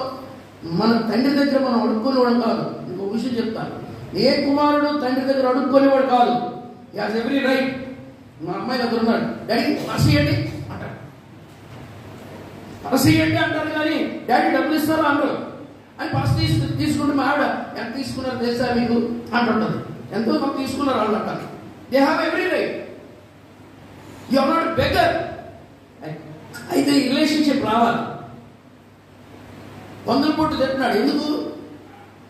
రిలేషన్షిప్ ఉన్నా దోషంగా ఉన్నాడు. ఇంటికి వచ్చాక ఆయన ఏం అడగల, చేస్తా వెళ్ళండి.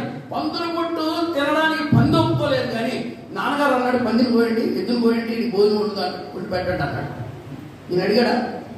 ఎద్దులు పోయమని నేను అడిగాడా? విద్య చేయమని అడిగాడా? బట్టలు వేయమని అడిగాడా? రింగు పెట్టమని అడిగాడా? ఫాదర్గా ఆయనకి ఏ డేట్ కావాలో అన్నీ ఇచ్చాడు. నీకు నాకు అలాగే ఇస్తాడు. ఇంకో మాట చెప్పనా? యశ్ప్రభు చెప్పాడు, పేతురు యోహాను దగ్గరికి వచ్చాడు, కనబడ్డాడు. రెండో వారం తోమా దగ్గరికి వచ్చి కనబడ్డాడు. అయినా వెళ్ళిపోయాడు, దగ్గర లేడు. వీడు బయట చేస్తాడు.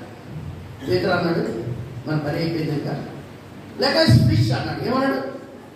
మనం చేప పట్టుకుందాం రండి పోదాం. ఆయన వెళ్ళిపోయాడు, పోయాడులే మనం వెళ్ళిపోదాం, మనం చేప పట్టుకుందాం అన్నాడు. అంటే మేము నువ్వు కూడా నీతో వచ్చేదేమో అన్నారు. అందులో నతనీయులు అందరూ మొత్తం బ్యాచ్ అంతా ఉన్నారు. అందరూ బెత్సయిదా వాడే కదా. ఒక యోధా మాత్రమే యోధా ప్రాంతం, ఇస్కరియోతు యోధా మాత్రమే యోధా ప్రాంతం వాడు. ఇంట్లో అందరూ గలలీలే. అందరూ పట్టుకుందాం రండి అన్నారు. అందరూ ఇల్లు పట్టారు. రాత్రంతా పట్టారు. ఏం లేదు అంటే పిల్లలారా నీ దగ్గర ఏముందా అన్నాడు. ఏం లేదు ప్రభు రాత్రి.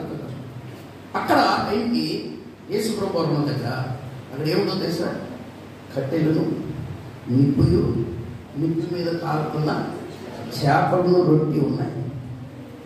ఆయనకి ఎవరు పట్టించారు? ఒరే నన్ను వదిలేసి చేప పట్టుకోవడానికి పోయారు కదా, నీకు దొరకవు. నా దగ్గర రొట్టె ఉంది, చేపలు నేను ఇవ్వగలను. మీరు రొట్టెలు చాటులు చాడాను కదా, వేయడానికి కదా, ఆ మీటింగ్ అని కదా, ఈ మీటింగ్ అని కదా వెళ్ళకండి భోజనానికి. నా దగ్గర రండి, నేను భోజనం పెడతాను. Is our provider. ఇప్పుడు విశాఖపట్నం పాస్టర్లు అందరూ ఉన్నారు. విశాఖపట్నంలో వాళ్ళంతా ఎక్కడ మీటింగ్ ఉంటే అక్కడ ఉంటారు. వీళ్ళు బైబిలే కూర్చోరు, వీళ్ళు ప్రార్థన ఎప్పుడు చెప్తారు, వీళ్ళు వాక్యాన్ని ఎప్పుడు ప్రిపేర్ అవుతారో తెలియదు. అక్కడ మళ్ళా బేరాలు మేము ఎంతమంది వచ్చామో మాకు అనిపిస్తారు. ఇలా తయారైపోయారు. జ్ఞాపకించుకోండి, రిలేషన్షిప్.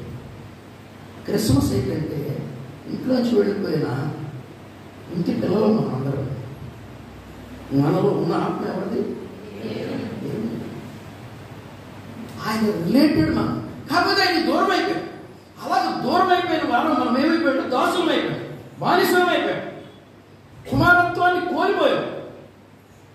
మరలా కుమారత్వాన్ని రెస్టోర్ చేసి పోగొట్టుకున్న ఆస్తికి మళ్ళీ వారసులుగా చేస్తారు.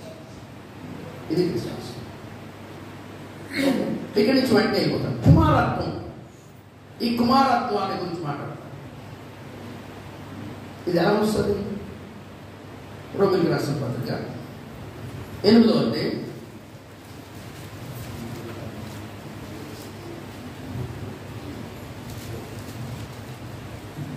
14 వచ్చిన చూద్దాం. దేవుని ఆత్మ చేత ఎందరూ నడిపింపబడుదురో వారందరూ దేవుని కుమారుడై ఉందురు. ఏలయనగా మరలా భయపడుటకు మీరు దాస్యపు ఆత్మను పొందలేదు గాని దత్తపుత్ర ఆత్మను పొంది ఉన్నారు. పొందితిరి. ఆ ఆత్మ కలిగిన వారమై మనము అబ్బా తండ్రి అని మొర్రపెట్టుచున్నాము. మనం దేవుని పిల్లలని ఆత్మ తానే మన ఆత్మతో కూడా సాక్ష్యం ఇస్తున్నాడు. జాతోరెడ్డి మాట.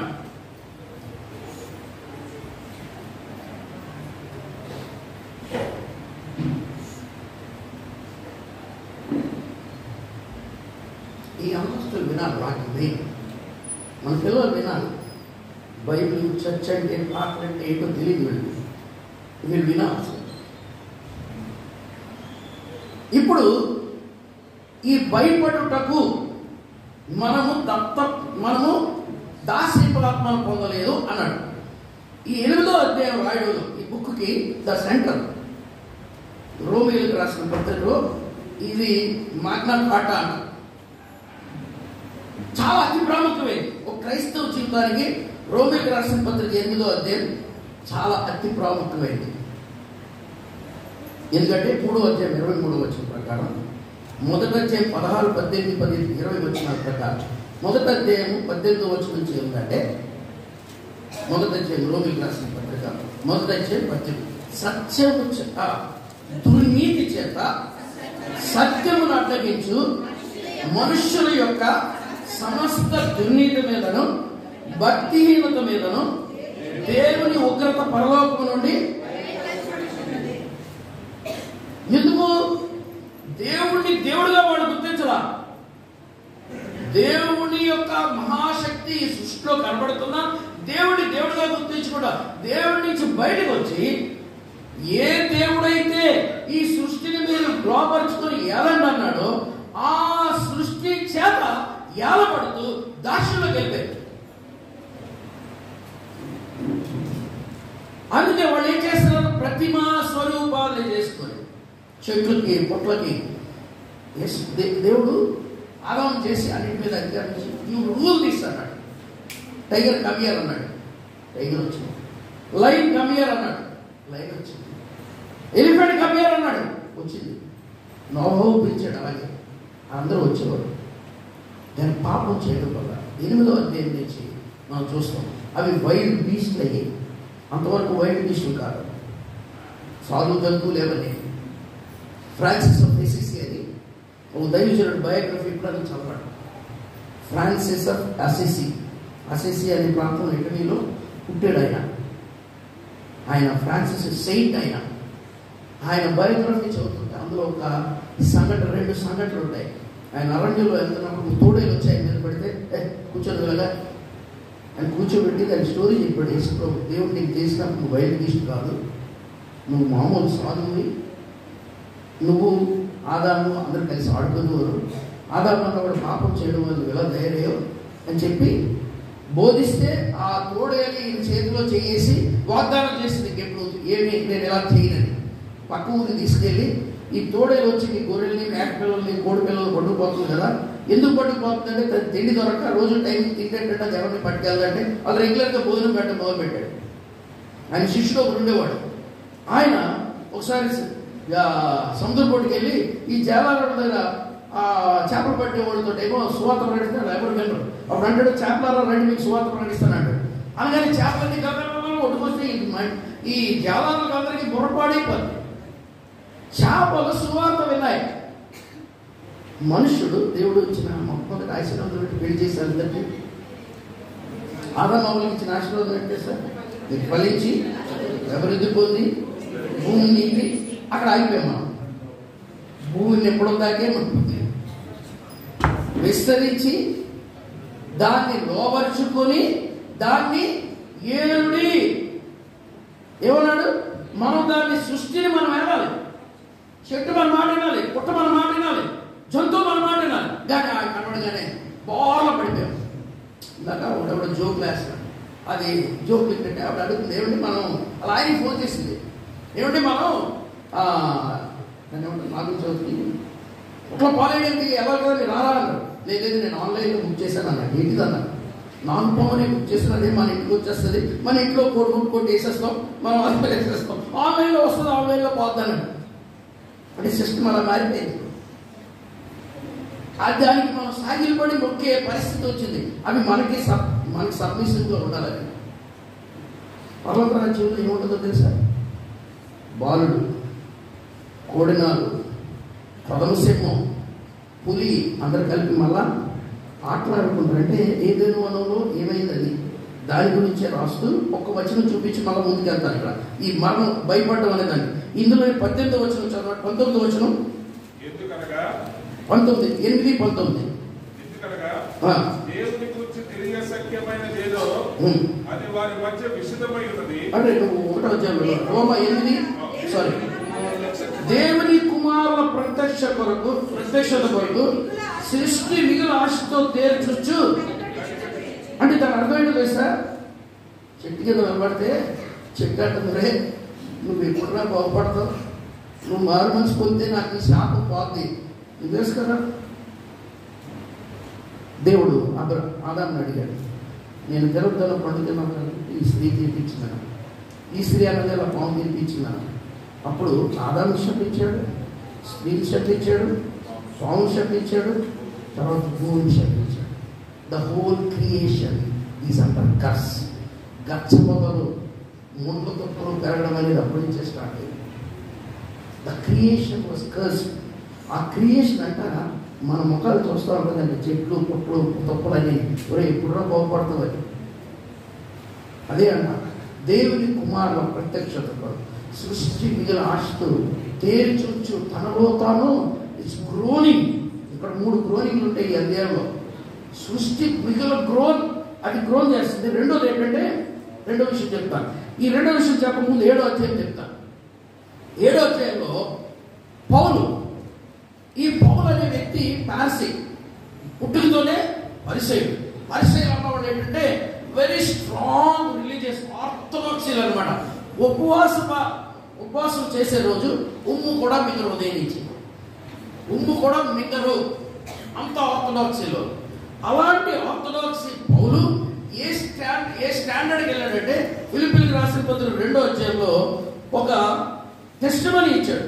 ఆ టెస్టిమనీలో ఏమన్నాడంటే, నేను 8వ దినాన్ని నేను బెన్యామీన్ గోత్రంలో పుట్టాడు, 8వ దినాన్ని సమర్పణ చేయబడ్డాను, నేను పరిసయ్యుడి క్లాన్లో ఉన్నాను, నేను ధర్మశాస్త్ర సంబంధమైన నీతి విషయంలో అనింద్యుడను అన్నాడు.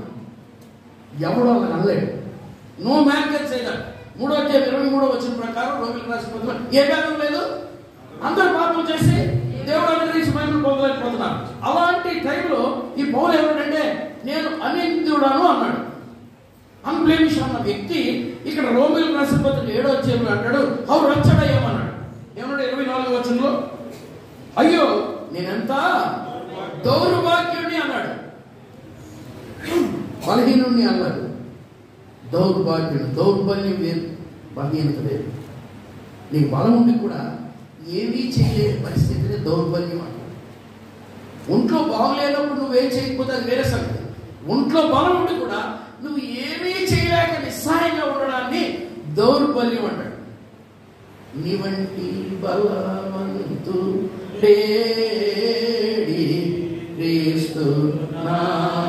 బలహీనుడు అవ్వాలి కదా. బలహీనుడు అల్లా, అన్నిటికీ ధనవంతుడు ధనహీనుడు అన్నాడు ముందు వెనక.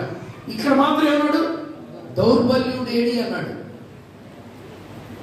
బలహీనుడు కాదు, బలవంతుడే, బట్ అక్కడ కర్స్లో ఉన్నాడు, ఏమీ చేయలేని బలహీన స్థితిలో ఉన్నాడు. ఈ పౌలు అంటాడు, నేను ఏమీ చేయలేని పరిస్థితిలో ఉన్నాను. ఎంత బలహీన స్థితిలో ఉన్నాను, నేను చేయాలనుకున్న మంచి చేయలేకపోతున్నాను, నేను చేయకూడదు చెడు చేస్తున్నాను, ఇంతకీ చేసేది నేను కాదు, నా శరీరంలో ఉన్న పాపం, ఈ పాపం నా ఆత్మను అణిచేస్తుంది, బందీనైపోయాను. అందుకే ఇప్పుడు ఇందాక రోమిలకు రాసిన పత్రికలో ఈ ఆత్మ గ్రోన్ ఎందుకంటే ఈ పాప శరీరంలో ఉండి, ఈ పాప శరీరంలో దేవుని ఆత్మ మనలో ఉంది, ఈ పరిశుద్ధమైన ఆత్మ ఈ పాప శరీరానికి లోబడిపోయి తాను చేయాలనుకున్న భక్తి చేయలేక, తాను జీవించాలన్న నీతి జీవితం జీవించలేక అండర్ కర్స్ లో ఉండి, బాండేజ్ లో ఉంది. It's groaning. డెప్త్ నేను అంటాను the most beautiful thing on this planet earth. భూమి మీద ఉన్న ఈ రోజుల్లో అంటే ఆదాము బయటకు వచ్చిన తర్వాత మరణం అనేది ఎంత శ్రేష్టమైందో మానవుడికి అర్థమైతేనే. అందుకే ఇప్పటి నుండి ప్రభునందు మృతులు ధన్యులు, బ్లెస్డ్ అండ్ రాయ్. బ్లెస్డ్ ఏంటంటే ఈ పాప శరీరంలో నుండి ఈ దేవుని ఆత్మ బయటకు వచ్చి మళ్ళా పరిశుద్ధమైన దేవుని సన్నిధికి వెళ్ళిపోవడం ఎంత గ్లోరియస్. ఆ సంగతి తెలిస్తే ఎవడు డెత్కి భయపడ్డు. ఎప్పుడు చచ్చిపోతానా?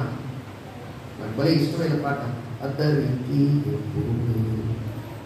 వెళ్ళేదని అగపడుచున్నది,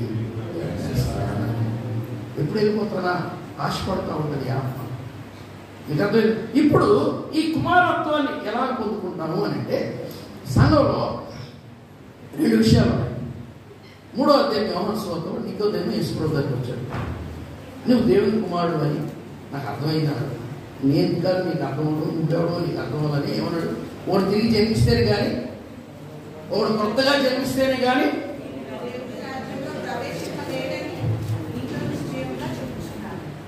కరెక్ట్ చదువు. ఒకడు కొత్తగా జన్మించితేనే గాని. 2వ వచనం చదువు. యోహాను 3:2.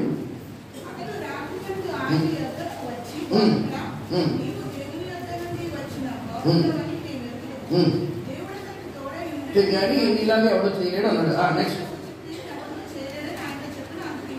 అందుకు యేసు అతనితో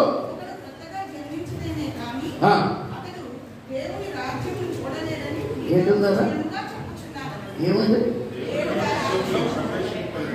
జ్ఞాపకం. బాప్తిసం తీసుకొని కొత్తగా జన్మించిన దేవుని రాజ్యం చూసేవాడే, చేరేవాడు కాదు.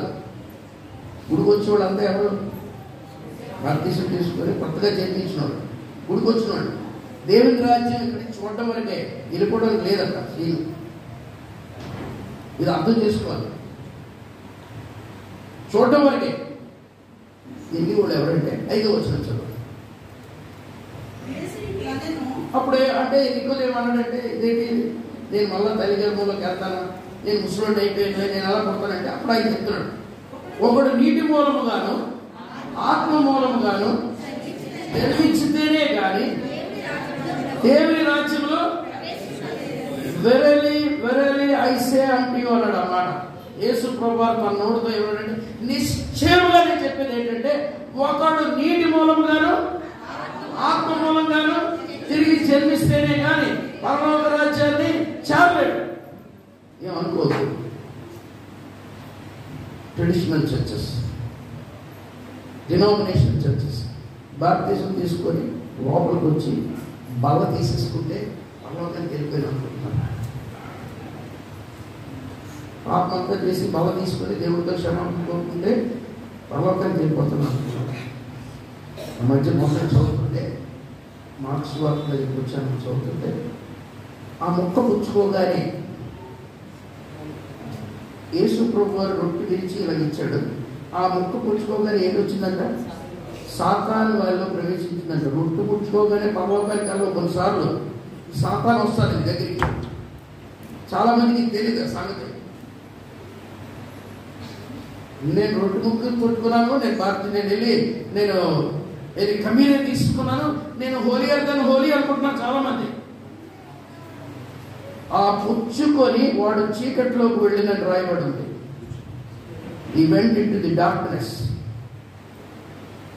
అది తీసుకున్నంత మాత్రం జరిగిపోయింది కాదు. నేను ప్రసంగం చేశాను ఎందుకు సాతాను వారిలో ప్రవేశించింది అని అది స్టడీ చేశాను నేను. కానీ అది నాకే ఆశ్చర్యం ఇస్తుంది. ఏంటి బల్ల నేను ఎంతకాలం బల్ల తీసుకుంటానే వారం అంతా ఇది చేసిన బల్ల తీసుకోగానే 2వ రోజు నుంచి అబ్బా పర్వాలేదు నెక్స్ట్ నేనే అన్ని టైంలో ఉండేవాడిని. రెండోది ఇంకొక ప్రార్థన చేసేవాడు, ప్రభా ఏదన్నా చెయ్యి పర్లోకానికి తీసుకెళ్ళి ఎత్తబడి గుంపులో నేను ఉన్నాను ప్రభా అనేవాడు. ఇదే నా ప్రార్థన. నేను ఎంత ప్రసంగాలు చేసినా ఎంత భక్తి చేసినా పరలోకం మాత్రం మిస్ చేయగలను. నేను ఎప్పుడు చేసిన ప్రార్థన అంటే కోటింగ్ వేసి ఎరకోటి కాల్ చేయగానే పరలోకం మాత్రం మిస్ చేయక నేను ప్రార్థన చేస్తాను. కానీ ఒకసారి నేను చదివిన తర్వాత నాకు పరలోకం అంటే భయం వేస్తుంది. ఎందుకు చేస్తాను? ఎత్తబడి గుంపులో ఎత్తపడుతుంది కదా. 2 కొరింథీ 5:10 చెప్పియదు. మీరు అక్కడ ఏముందంటే మనమందరము ఈ దేహంతో చేసిన వాడికి ప్రతిఫలాన్ని మనం అక్కడ పొందాలి అన్నాడు. రివార్డ్ అక్కడ అది బీమా థ్రోన్ జడ్జిమెంట్ అంటారు. అంటే సంఘం ఎత్తపడినప్పుడు యేసుప్రభు వారు మధ్యాకాశానికి వచ్చినప్పుడు మనం వెళ్తాం కదా, అక్కడ యేసుప్రభు వారు ఒక జడ్జిమెంట్ ఇస్తాడు. దాన్ని బీమా థ్రోన్ జడ్జిమెంట్ అంటారు. వైట్ థ్రోన్ జడ్జిమెంట్ కాదు, అది ఫైనల్ జడ్జిమెంట్. ఇక్కడ ఏంటిది జడ్జిమెంట్ కాదు, అవార్డ్స్ అండ్ రివార్డ్స్ ఇస్తారు. ఈ అవార్డ్స్ అండ్ రివార్డ్స్ ఇచ్చే దగ్గర ఎలాగంటే ఇప్పుడు మనం పాటలు పాడే వాళ్ళు ఉన్నారు, వాళ్ళకి మార్కులు వేసుకుంటే first prize, second prize, third prize, fourth prize. Bible quiz రాసిన వాళ్ళు first prize, second prize, third prize. ఎత్తబడిపోయాయి కాబట్టి నరకానికి వెళ్తాం. కాకపోతే రివార్డులు ఉంటాయి. ఈ రివార్డ్ ఇచ్చేటప్పుడు జడ్జిమెంట్ ఎప్పుడన్నా కోర్టులో జడ్జిమెంట్ ఇచ్చినప్పుడు ఎలా కూడా తెలుసా, ఒక వ్యక్తి కన్విక్ట్ అయ్యాడు అనుకోండి, అతను ఏంటేంటి చేశాడో అన్ని చదివి అప్పుడు జడ్జిమెంట్ ఇస్తాడు. అతను ఎవిక్షన్ అయింది అనుకోండి, అతను వదిలేశారు అనుకోండి, అతన్ని ఎందుకు వదిలేశారో కూడా చదివిస్తారు. ఇప్పుడు రేపు వెళ్ళినప్పుడు మన అందరికీ అవార్డులు రివార్డు ఇస్తారు కదా, ఇచ్చేటప్పుడు భూమి మీద మనం ఏం చేశారో పెద్ద స్క్రీన్ వేస్తారు. ఈ స్క్రీన్ లో మనం సీక్రెట్ గా చేసిన ఇంతవరకు భర్తకి తెలియదు, భార్యకి తెలియదు, ఎప్పటికీ తెలియదు అనుకున్నాం చూసారా, అవన్నీ దేశమందరికీ తెలిసిపోతాయి. నాకు అది వినగానే గుండె అయిపోయింది. ప్రభు ఎప్పటికీ తెలియదు అనుకున్నాను, ఇప్పుడు నేను పబ్లిక్ చేసేస్తున్నాం. నాకు రివార్డ్ ఇచ్చే ముందు నా బతుకంతా చూపించేస్తాడు. జాగ్రత్త, రహస్యమందు చేసేవన్నీ ఏటవుతాయట, బయలుపరచబడతాయి ఆ రోజు. You cannot escape that. Church ఇప్పుడు ఈ భయం అనేది, ఈ మనిషి భయంలో ఉన్నాడు. దీన్ని విడిపించేది ఏంటంటే పరిశుద్ధాత్ముడు వచ్చినప్పుడు మన జీవితాల్లో. అందుకే ఆత్మచేత ఎందరు నడిపించబడతారో వారు దేవుని కుమారులై ఉంటారు. ఈ ట్రెడిషనల్ చర్చ్ ఏమైపోయిందంటే నీటి బాప్తిసం దగ్గరికి వచ్చి ఆగిపోయింది. అలాగని అన్ని చర్చలు అయ్యాయని కాదు, వెరీ ఫ్యూ పీపుల్ పరిశుద్ధాత్మ బాప్తిసంలోకి వెళుతున్నారు. దాన్ని ఇగ్నోర్ చేస్తుంది చర్చ్. దాని రిలవెన్స్ ని పక్కకు పెట్టేసింది. Unless you are baptized with the water and Holy Spirit, you cannot, verily I say unto you, నువ్వు దేవుని రాజ్యంలో ప్రవేశింపవు. నేను చాలా భక్తిపరుడే, పౌరు కూడా భక్తిపరుడు, అనిందుడు. అందుకే 8వ అధ్యాయంలో రాస్తాడు. కాబట్టి ఇప్పుడు క్రీస్తు యేసునందు ఉన్న వారికి ఏ శిక్షా విధి లేదు. క్రీస్తు యేసునందు జీవమును ఇచ్చే ఆత్మ యొక్క నియమము పాపమరణ నియమం నన్ను విడిపించడు. శరీరం అనుసరించి అనుసరింపక ఆత్మను నడుచుకుని మన యందు ధర్మశాస్త్రబద్ధమైన నీతి విధి నెరవేర్చబడవాలని పాప పరిహారం దేవుడు తన స్వైకుమారుని పంపి పాప శరీరాకరంతో పంపి ఆయన శరీరం ముందు పాపములను శిక్ష విధించి ఏలైనా శరీర స్వభావాన్ని బట్టి ధర్మశాస్త్రం బలమైన కనుక దానికి అసాధ్యమైన శరీరానుసారం శరీర విషయం మనస్కరించరు, ఆత్మానుసారులు ఆత్మ విషయం అనుసరిస్తారు. పరిశుద్ధాత్మ పొందుకుంటే ఆత్మ మనల్ని ప్రేరేపిస్తుంటే పాపం నుంచి, తీర్పు నుంచి, నీతి గురించి ఉపయోగించేస్తాం. Every day Holy Spirit will be directing us. యేసుప్రభువు ఆఖరి ప్రయాణం యెరూషలేముకి వెళ్తున్నాం డిక్లేర్ చేశాడు, ఇదిగో మనం వెళ్తున్నాం, ఈసారి ఇంతకాలం మనం ఎస్కేప్ అయ్యాం, ఇప్పుడు కాము శాస్త్రుల చేత, పరిచయం చేత, ప్రధాని యాజకుల చేత పట్టబడతాను, చచ్చిపోతాను, నేను సిలువ వేయబడతాను, చనిపోయి తిరిగి లేస్తానంటే చనిపోతానన్న మాటే చూడబడి పేతురు పెద్దోడు కదా, యేసుప్రభు పక్కన అప్పుడప్పుడు ఎప్పుడన్నా మీరు మంచి ప్రోగ్రామ్ వెళ్తున్నారు, చచ్చిపోతామనే మాట ఏంటి ఏదో జాబ్ అనేది ఏదో పెద్ద భయంకరంగా మన నోరు మూసేస్తుంటాడు కదా. ఎందుకు భయం, మరణం అనేది. ఈయన అలాగే చనిపోతున్నాను అనగానే పేతురు పక్కకు లాగితే యేసుప్రభు అన్నాడు, సంతానా ఎత్తి బిహైండ్, నువ్వు వెనక్కి వెళ్ళిపో, నువ్వు మనుషుల సంగతులను ఆలోచిస్తున్నావు, దేవుని సంగతులను ఆలోచించట్లేదు. అంటే 14వ అధ్యాయంలో అన్నాడు, వెళ్ళిపోతున్నానంటే టెన్షన్ పట్టేసుకుంది. ఎంతకాలం అందరి మీద కలబడిపోయారు కదా, యేసుప్రభు పక్కన ఉన్నాడు. ఇప్పుడు పోటీకి అయిపోతుందని తెలుసు. మీకు తెలుసా 12వ అధ్యాయంలో ఏమన్నాడు, లాజరు చనిపోయాడు. ఓకే, కబురు వెళ్ళింది. అక్కడ రాయబడి ఏంటంటే యేసు ప్రేమించిన, నువ్వు ప్రేమించిన లాజరు చనిపోయాడు. నువ్వు ప్రేమించాలన్నా ఏం చేయాలి, అర్జెంటుగా ఫ్లైట్ ఎక్కి ఇంటికి రావాలి. కావాలనే మాట విని 2 రోజులు ఉండిపోయాడు యేసుప్రభు. ఉండిపోతే 2 రోజులు అయిపోయింది, వీళ్ళంతా కొనుక్కుంటున్నారు, రోజు వెళ్ళి తినేసివ్వడం. యేసుప్రభు మనకి భోజనం పెట్టిన వాళ్ళు ఇంటికి వెళ్ళట్లేదు, 2 రోజులు అయిపోయిందా తీసుకుంటారు. 4వ రోజు అయిన తర్వాత రండి మనం వెళ్దాం అన్నాడు. అంటే వెళ్దామా అంటూ వెళ్దాం కానీ లాస్ట్ చచ్చిపోయాడు అన్నాడు. మీరు బతుకున్నప్పుడు వెళ్ళలేదు, ఇప్పుడు చచ్చిపోయాడు అంటున్నప్పుడు వెళ్తానంటున్నాం అంటే తోమ అడిగాడు, ప్రభు ఆడు బతుకుంటే పర్లేదు కానీ చచ్చిపోతే ప్రాబ్లం అన్నాడు. అంటే లేదు లేదు వెళ్దాం అంటే అక్కడ ఏమన్నారు తెలుసాలు, రండి ఆయనతో కూడా మనము చచ్చిపోదాం, మనకి పోటీ ముందు రండి అంటున్నాడు తోమ. అదే తోమ ఈ 14 వచ్చేలో కూడా అన్నాడు, వెళ్ళిపోతున్నావా, ఎక్కడికి వెళ్ళిపోతున్నావు, నువ్వు వెళ్ళిపోతే వెళ్ళిపోయావు, మాకు దారి చెప్పి అన్నాడు. అంటే యేసుప్రభువు అప్పుడు వాడేది 16వ వచనం, నేనే మార్గం, నేనే సత్యం, నేనే నా ద్వారా తప్ప నువ్వు రికమెండేషన్తో వచ్చినట్టు నేను వచ్చి తీసుకెళ్ళాలి, నేనే వచ్చి మిమ్మల్ని తీసుకెళ్ళాలి, మీ అంతటి మీరు వెళ్ళలేరు అని చెప్పాడు. అక్కడ మీ హృదయం కలవరపడి ఇప్పుడు అన్నాడు అని ఏమన్నాడంటే, నేను వెళ్ళిపోతున్నాను నేను నీకు ఒకటి ఏం చేస్తాను, ఆదరణకర్తను పంపిస్తాను, మీతో మీలో ఉంటాడు, పాపముల గురించి, తీర్పుల గురించి, నీతిని గురించి మిమ్మల్ని ఒప్పింపు చేస్తాడనే పదం కన్నా ఇంగ్లీష్ మాట్లాడు, ఈ విల్ కన్విక్ట్ యూ, నొప్పిస్తాడు. పాపం చేసినప్పుడు నేను చెప్తాను, నేను పాస్టర్ గారు అబ్బాయి బాప్టిజం తీసుకున్నాను కాబట్టి చర్చలో భయంకరమైన పాపం చేస్తాను, పాపాన్ని ఎంజాయ్ చేశాను, మరణం పొందాను, పరిశుద్ధాత్మ పొందుకున్నాను, అప్పుడు తప్పులు చేశాను.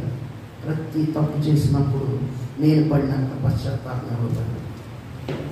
ఒక స్టేజ్లో మా ఇంట్లో మా అమ్మగారు మా నాన్నగారు మా అన్నయ్య, వై యూఆర్ ఫాస్టింగ్, ఎందుకు నీకు ఏంటి అవసరం అంత ఫాస్టింగ్ అంటే, వాళ్ళకి తెలియదు నేను ఆ పాపంలో పడిపోయినాను అసలు. ఆ పాపం నుంచి బయటికి రావడానికి నేను దేవుడితో పోరాడి ఫాస్టింగ్ ప్రేయర్లు చేసేస్తున్నాను. It is not possible. ఒక దైవజనుడు ఒక దగ్గర ట్రాన్స్లేషన్కి వెళ్ళాను. ఆ దైవజనుడి దగ్గర నేను అంత బాగానే ఉన్నాను, కాపర్గా ఉన్నాను, పరిచయం చేస్తున్నాను, పాపంలో ఉన్నాను, ఎవరికి లోకానికి తెలియదు, నేను బాగానే ఉన్నాను లోపం అనుకుంటుంది. నేను ట్రాన్స్లేషన్ తర్వాత అతను నన్ను పర్సనల్గా బయట పక్క తీసుకెళ్ళి నీకు ఏమైనా సమస్య ఉందా, ఇది ప్రే ఫర్ యూ అన్నాడు. నేను ఆ సమస్య వివరించాను. 2వ రోజు వచ్చాడు, అతను వెళ్ళిపోతున్నాడు అమెరికా. వెళ్ళిపోతూ నాకు ఒక $20 నోటును దాంట్లో ఒక స్లిప్ పెట్టాడు. ఆ స్లిప్లో ఏమి ఇచ్చాడంటే Romans 8:1 అని రాశాడు. Romans 8:1 నా బ్రతుకుని మార్చి ఈ 8వ అధ్యాయం 1వ వచనం. ఈ ఆత్మ పొందకుండా, ఈ దత్తపుత్రాత్మను మనం పొందకుండా యూ కెనాట్ కాల్ హిమ్ అబ్బా ఫాదర్. ఈ నీటి బాప్తిసం పొందుకున్న వాళ్ళందరికీ దేవుడికి భక్తుడికి ఉన్న సంబంధం జాగ్రత్తగా, దేవుడికి భక్తుడికి ఉన్న సంబంధం. వీళ్ళిద్దరిని అనుసంధానం చేసేది ఏంటిది,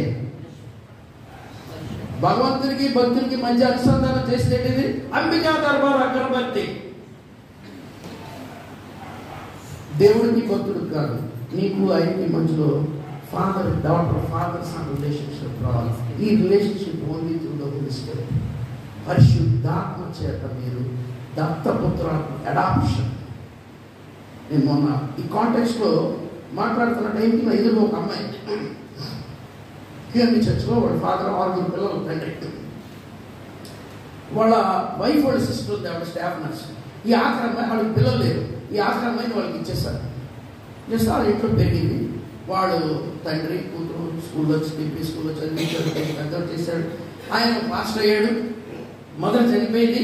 ఇప్పుడు పాస్టర్ గారు అయిన తర్వాత అంతవరకు బాగున్నాడు. పాస్టర్ గారు అయ్యాక ఇంకొక ఆవిడ పెళ్లి చేసుకున్నాడు. ఆవిడకి భర్త ఉన్నాడు. ఈయన పెళ్లి చేసుకొని, ఆవిడేమో లీగల్గా పెళ్లి చేసుకొని ఈ అమ్మాయిని గెటౌట్ అన్నారు. రిజిస్టర్లో, స్కూల్లో రిజిస్టర్లో ఫాదర్, పెళ్లి టైంలో ఫాదర్. కానీ ఈరోజు ఏమైంది, ఆడేమో గెటౌట్ అన్నారు. ఈ సొంత ఇంట్లో నువ్వు వాళ్ళ కొడుకు అయిపోయావు కదా, వాళ్ళ కూతురు అయిపోయావు కదా, మేమివ్వమని వీళ్ళు ఇవ్వట్లేదు, వాళ్ళు ఇవ్వట్లేదు. ఎందుకు ఈ కారణం అంటే రెండింటికి మధ్యలో పడిపోయింది. నిన్నే చనిపోయాడు అక్కడ. ఆవిడ ఇటు ఆస్తలేదు, అటు ఆస్తలేదు. ఎందుకో తెలుసా, కూతురుగా రిజిస్టర్లో ఉన్న లీగల్గా అడాప్షన్ జరగల. లీగల్గా రిజిస్టర్ ఆఫీస్కి వెళ్ళి అడాప్షన్ జరగల. కూతురుగానే పెరిగిస్తుంది, కూతురుగానే పెళ్ళయింది, కూతురుగానే ఇంట్లో ఉంది. She was నెక్డ్ out. ఒక రోజు ఏం చేశాడంటే పెళ్లి చేసుకుని ఆమెను బయటకు తెలిసింది. పెళ్లి చేసుకున్న ఆవిడ లీగల్ అయిపోయింది. రిజిస్టర్ మ్యారేజ్ అంటే రిజిస్టర్ మ్యారేజ్ చేసుకుంది ఆవిడ. ఆమె ఓనర్ అయిపోయింది. సొంత కూతురు బయటకు వెళ్ళిపోయింది. జాగ్రత్త, ఇదే కాంటెక్స్ట్ నేను చెప్పాను. నువ్వు ఎంతకాలం గుడికొచ్చి ఎంత నువ్వు భక్తి చేసి ఎంత దాన ధర్మాలు చేసినా నువ్వు పరిశుద్ధాత్మ చేత కుమారత్వాన్ని పొందుకోకపోతే ఒక దినాన్ని లెక్కలు మీరెవరు నాకు అక్రమం చేయవాళ్ళ నో క్రమం లేదు మీకు. దెయ్యాలు ఎడగొట్టాం ప్రభా, పాటలు పాడాం ప్రభా, స్వప్రణించే ప్రభా, ఎంతమందికి గాస్పుల్ ట్రాక్స్ ఇచ్చాము. అక్రమం చేయవాళ్ళ గట్టి బిహైండ్ మీరెవరో నాకు తెలియదు అంటారు. జ్ఞాపకం ఉంచుకోండి. యేసు ప్రభు ఈ లోకానికి వచ్చింది మనల్ని ఆత్మ చేత ఏమంటాడు గలతీయులకు రాసిన పత్రిక 4వ అధ్యాయంలో, మరియు మీ కుమారులు ఏమన్నా నాయన తండ్రి అని మొరపెట్టు తన కుమారుని ఆత్మను దేవుడు మన హృదయంలోనికి పంపెను. మన విశ్వాసం ద్వారా కృప చేత రక్షించబడు. రోమా 5వ అధ్యాయం మొదటి వచనం చదవండి. మనం ఎలాగవుతున్నాము? రోమా 5:1 కాబట్టి విశ్వాసం వలన మన నీతిమంతులుగా తీర్చబడి మన ప్రభువైన యేసుక్రీస్తు ద్వారా దేవునితో సమాధానం విడిపోయిన సంబంధం మళ్ళా కలిగి ఉందాం అని అంటాడు. 5వ వచనంలో మనకు అనుగ్రహింపబడిన పరిశుద్ధాత్మ ద్వారా దేవుని ప్రేమ మన హృదయంలో కృమ్మరింపడి through Holy Spirit God's love ఎవరు? మొదటి యోహాను పత్రికలో అంటాడు దేవుడు ప్రేమ అంటే దేవుడే. ఈ ప్రేమ మన హృదయాల్లో కృమ్మరింపడి ఓన్లీ త్రూ హోలీ స్పిరిట్. దీన్ని కలిగితే మనం వారసులు. ఏంటి రిపేట్స్ ఇక్కడ 8వ అధ్యాయంలో అంటాడు 16వ వచనం, మనం దేవుని పిల్లలమైన ఆత్మ తానే మన ఆత్మతో కూడా సాక్ష్యం ఇచ్చున్నాడు. మనం పిల్లలమైతే వారసులు, అనగా దేవుని వారసులు, క్రీస్తుతో కూడా మహిమ పొందును. ఆయనతో శ్రమపడి క్రీస్తుతోటి వారసులం. పేతురు అన్నాడు, ప్రభువా మీ సమస్తాన్ని ఉండవచ్చు అని చెప్పసాగిను అని ఉంది. అక్కడ రాయబడిన మాట అంటే చెప్పసాగినంటే కంటిన్యూస్ టెన్స్, అంటే చాలా సార్లు అని ఉంటాడు. ప్రభు అన్ని వదిలించవచ్చు అని వేసి ప్రభు డోంట్ వరీ, మీరు అన్ని వదిలించారు కాబట్టి, నాతో శ్రమలు అనిపిస్తున్నారు కాబట్టి నాతో కూడా 12 సింహాసనాల మీద కూర్చొని ఇశ్రాయేలు 12 గోత్రాలకు మీరు నాతో సమానంగా ఉంటారు. క్రీస్తు శ్రమ పడితే క్రీస్తు తోటి వారసులు అవుతారు. ఆ ఇన్హెరిటెన్స్ వస్తుంది. ఇప్పుడు చర్చ్ పని ఏంటి? కుమారులు అవ్వాలన్నాం కదా. ఈ కుమారత్వాన్ని ఎలా పొందుకుంటామంటే పౌలు ఎఫెసీయులకు రాసిన పత్రిక 4వ అధ్యాయంలో ఈ చర్చిని ఎందుకు నియమించాడు అని అంటే, చర్చ్ యొక్క పని ఏంటంటే చూద్దాం. ఇప్పుడు 10వ వచనం నుంచి చదవండి. 11వ వచనం నుంచి, మనమందరమును విశ్వాస విషయంలోను ఉంది సంపూర్ణ పురుషుల మగు వరకు, అనగా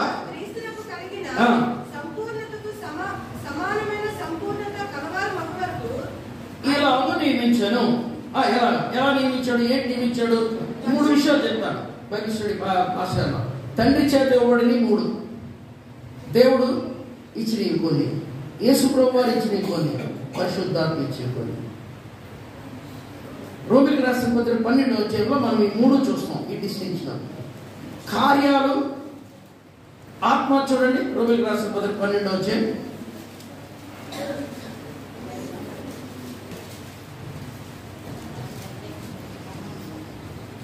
3వ వచనం, దేవుడు ఒక్కొక్కరికి విభజించి ఇచ్చిన విశ్వాస పరిమాణం ప్రకారం తాను స్వస్థ బుద్ధి గలవాడకు తగిన రీతిగా తను ఎంచుకోవాలి. దేవుడు ఒక్కొక్కరికి విభజించిన విశ్వాస ప్రకారం ఆయన కొన్నేమో వర్క్స్ అంటాడు. వాటిని ఆత్మ వరాలు వేరు. యేసుక్రీస్తు ద్వారా సంఘానికి ఇవ్వబడింది ఏంటంటే ఇప్పుడు చెప్తున్నాడు. చదువు నెక్స్ట్ చదువురా. పరిశుద్ధులు సంపూర్ణులు అన్నట్టు క్రీస్తు శరీరం అనగా సంఘం క్షేమాభివృద్ధి చెందుటకును పరిచర్య ధర్మం దొరుకుటకును ఆయన కొందరిని అపోస్తలుగాను, కొందరిని ప్రవక్తలుగాను, కొందరిని సువార్తికులుగాను, కొందరిని కాపరులుగాను, కొందరిని ఉపదేశకులు, టీచర్స్గా 5-fold మినిస్ట్రీ అంటారు. చర్చిలో ఉండవలసింది. అంత్యోక చర్చిలో ఇవి 5 ఉన్నాయి. వాళ్ళు ప్రార్థన చేసి పౌలును శీలను అపోస్తలుగా పంపించారు. 7 ఉన్నారు. ఆత్మచేతను బలము చేత నింపబడిన సేవకులు వాడు. పరిశుద్ధాత్మ చేత నింపబడి స్టెఫను. ఈ పరిచర్య సంఘంలో జరగాలి. ఈ సువార్తికులు ఉండాలి, కాపరులు ఉండాలి, బోధకులు ఉండాలి, అపోస్తులు ఉన్నారు. సంఘంలో ఈ ఫోల్డ్ ఉంటే వీళ్ళందరూ కలిపి ఏం చేస్తారంటే,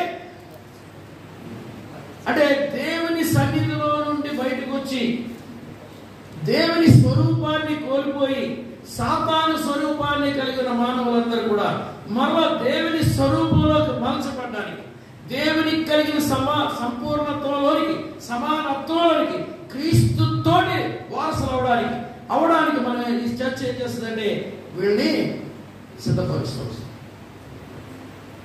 చర్చి గోల్ ఏంటంటే అందరినీ దేవుని కుమారుడైన క్రీస్తు స్వరూపంలోనికి మార్చబడ్డారు. స్వరూపం అంటే ఏంటిది?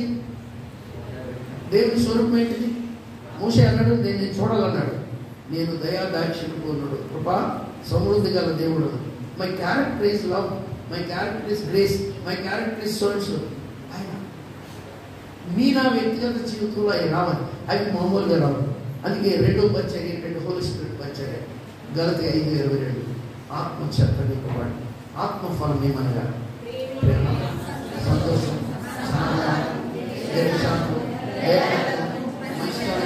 విశ్వాసం, సాత్వికం, ఆశానికం. ఇవన్నీ ఎవరి వల్ల వస్తాయి? హోలీ స్పిరిట్ ద్వారా వస్తాయి. మీకు మాట చెప్తాను, ఆశానికం, సెల్ఫ్ కంట్రోల్. పౌలు తిమోతికి రాస్తూ మీరు కలిగి ఉన్న దాంతో తృప్తి కలిగి ఉండండి. ఏప్రిల్ రాసిన పత్రిక 13వ అధ్యాయంలో అంటాడు, మీరు ధనం మీకు కలిగి ఉన్న దాంతో సంతృప్తి కలిగి ఉండండి. అన్న పాలన కలవాలి, మీరు దేనికి భయపడదు. ప్రభువు చెప్పాడు కదా, మీరు మిమ్మల్ని విడువను ఎడబాయని అన్నాడు కనుక మీరు ధైర్యంగా చెప్పండి. దీని గురించి బయటకు వెళ్ళకండి. ఈ సెల్ఫ్ కంట్రోల్ బాగుంది. పరిశుద్ధాత్మ లేని ప్రీచర్స్ అందరూ కూడా డబ్బులు ఎక్కడండి. సెల్ఫ్ కంట్రోల్ లేదు. ధనం వెనకాతలు పరిగెత్తారంటే అర్థం ఏంటంటే పేరు ప్రఖ్యాతుల వెంట పరిగెడుతున్న క్రైస్తవులు, ఏదో ఉన్నతమైన పోస్టుల కొరకు పరిగెత్తే క్రైస్తవులు సెల్ఫ్ కంట్రోల్ లేదు. ఆత్మచేత నడిపించబట్ల లోక సంబంధమైన వాటిని పొందుకోవడానికి ప్రయత్నం చేస్తున్నారు. యేసు ప్రభు వారు కొండ మీద సాతాను కాళ్ళు పట్టుకుంటే మొక్కితే భూలోక రాజ్యం వైభవం అంతా ఆయనకి ఇచ్చేస్తారు. ఈ లోకంలో ఉన్న అన్నీ నువ్వు పొందుకోవాలంటే సాతాన్ని సైలు పడితే చాలు.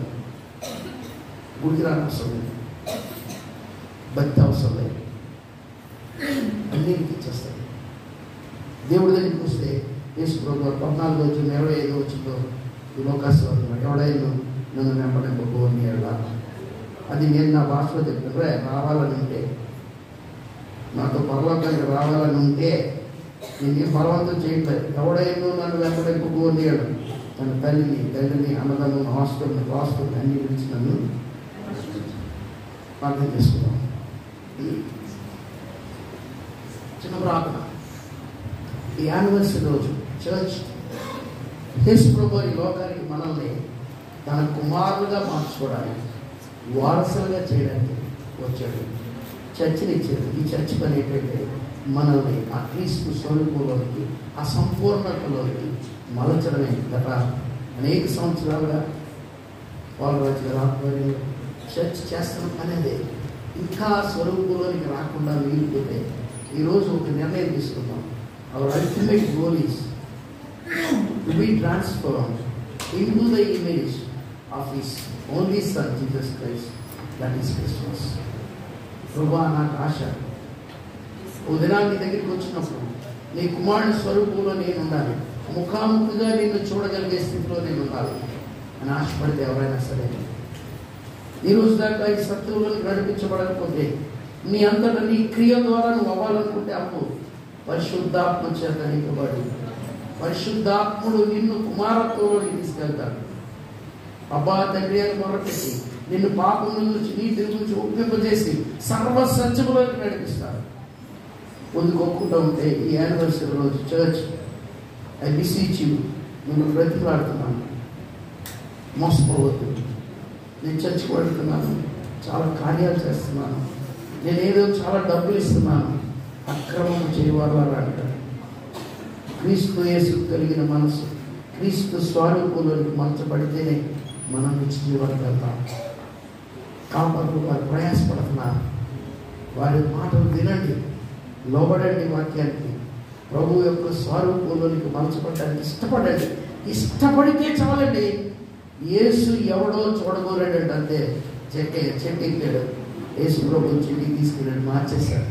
నీకు ఆశ ఉంటే ఈరోజు ప్రభు నిన్ను కూడా మార్చగలడు. ఆయనకు అసాధ్యం లేదు. ఇష్టపడితే ప్రభు సన్నిధిలో లేచిన వాడిని ప్రార్థన చేస్తాను. ఇలాగే ఉండిపోవడానికి ఇష్టపడదు. ప్రభు రేపు ఈరోజు ఏ క్షణంలో రావచ్చు.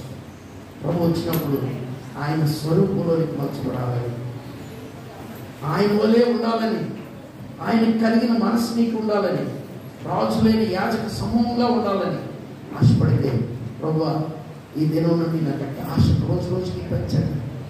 నేను ఏదో పేరు ప్రఖ్యాతులు సంపాదించుకోవడానికి, ఓ ధనాన్ని సంపాదించుకోవడానికి కాదు, ఆ కుమారత్వాన్ని సంపాదించుకోవడానికి నేను ఈ ఆలయంలో ఉన్నాను. దాని కొరకు ప్రయాసపడతాం, ప్రార్థన చేసుకుంటాం. పరిశుద్ధ వాక్యం అందరి జీవితాల్లో ఫలించేది. మీరు చిన్న బిడ్డలు మీరు ఆశ పుట్టించాడు, ఆశను తీర్చండి. ఆ జన్యును, ఆ తృష్ణను తీర్చండి. నీ స్వరూపంలోకి మలచబడ్డవారే, నిన్ను లోకానికి చూపించేవారుగా, నీ శ్రమంలో పాలుభాగస్తులే, నీవిచ్చే ఆ వారసత్వంలోనికి, నీ తోటి వారసులయ్యే అనుభవ జ్ఞానంలోనికి బిడ్డలు నడిపించమని యేసు పరిశుద్ధ నామములో ప్రార్థన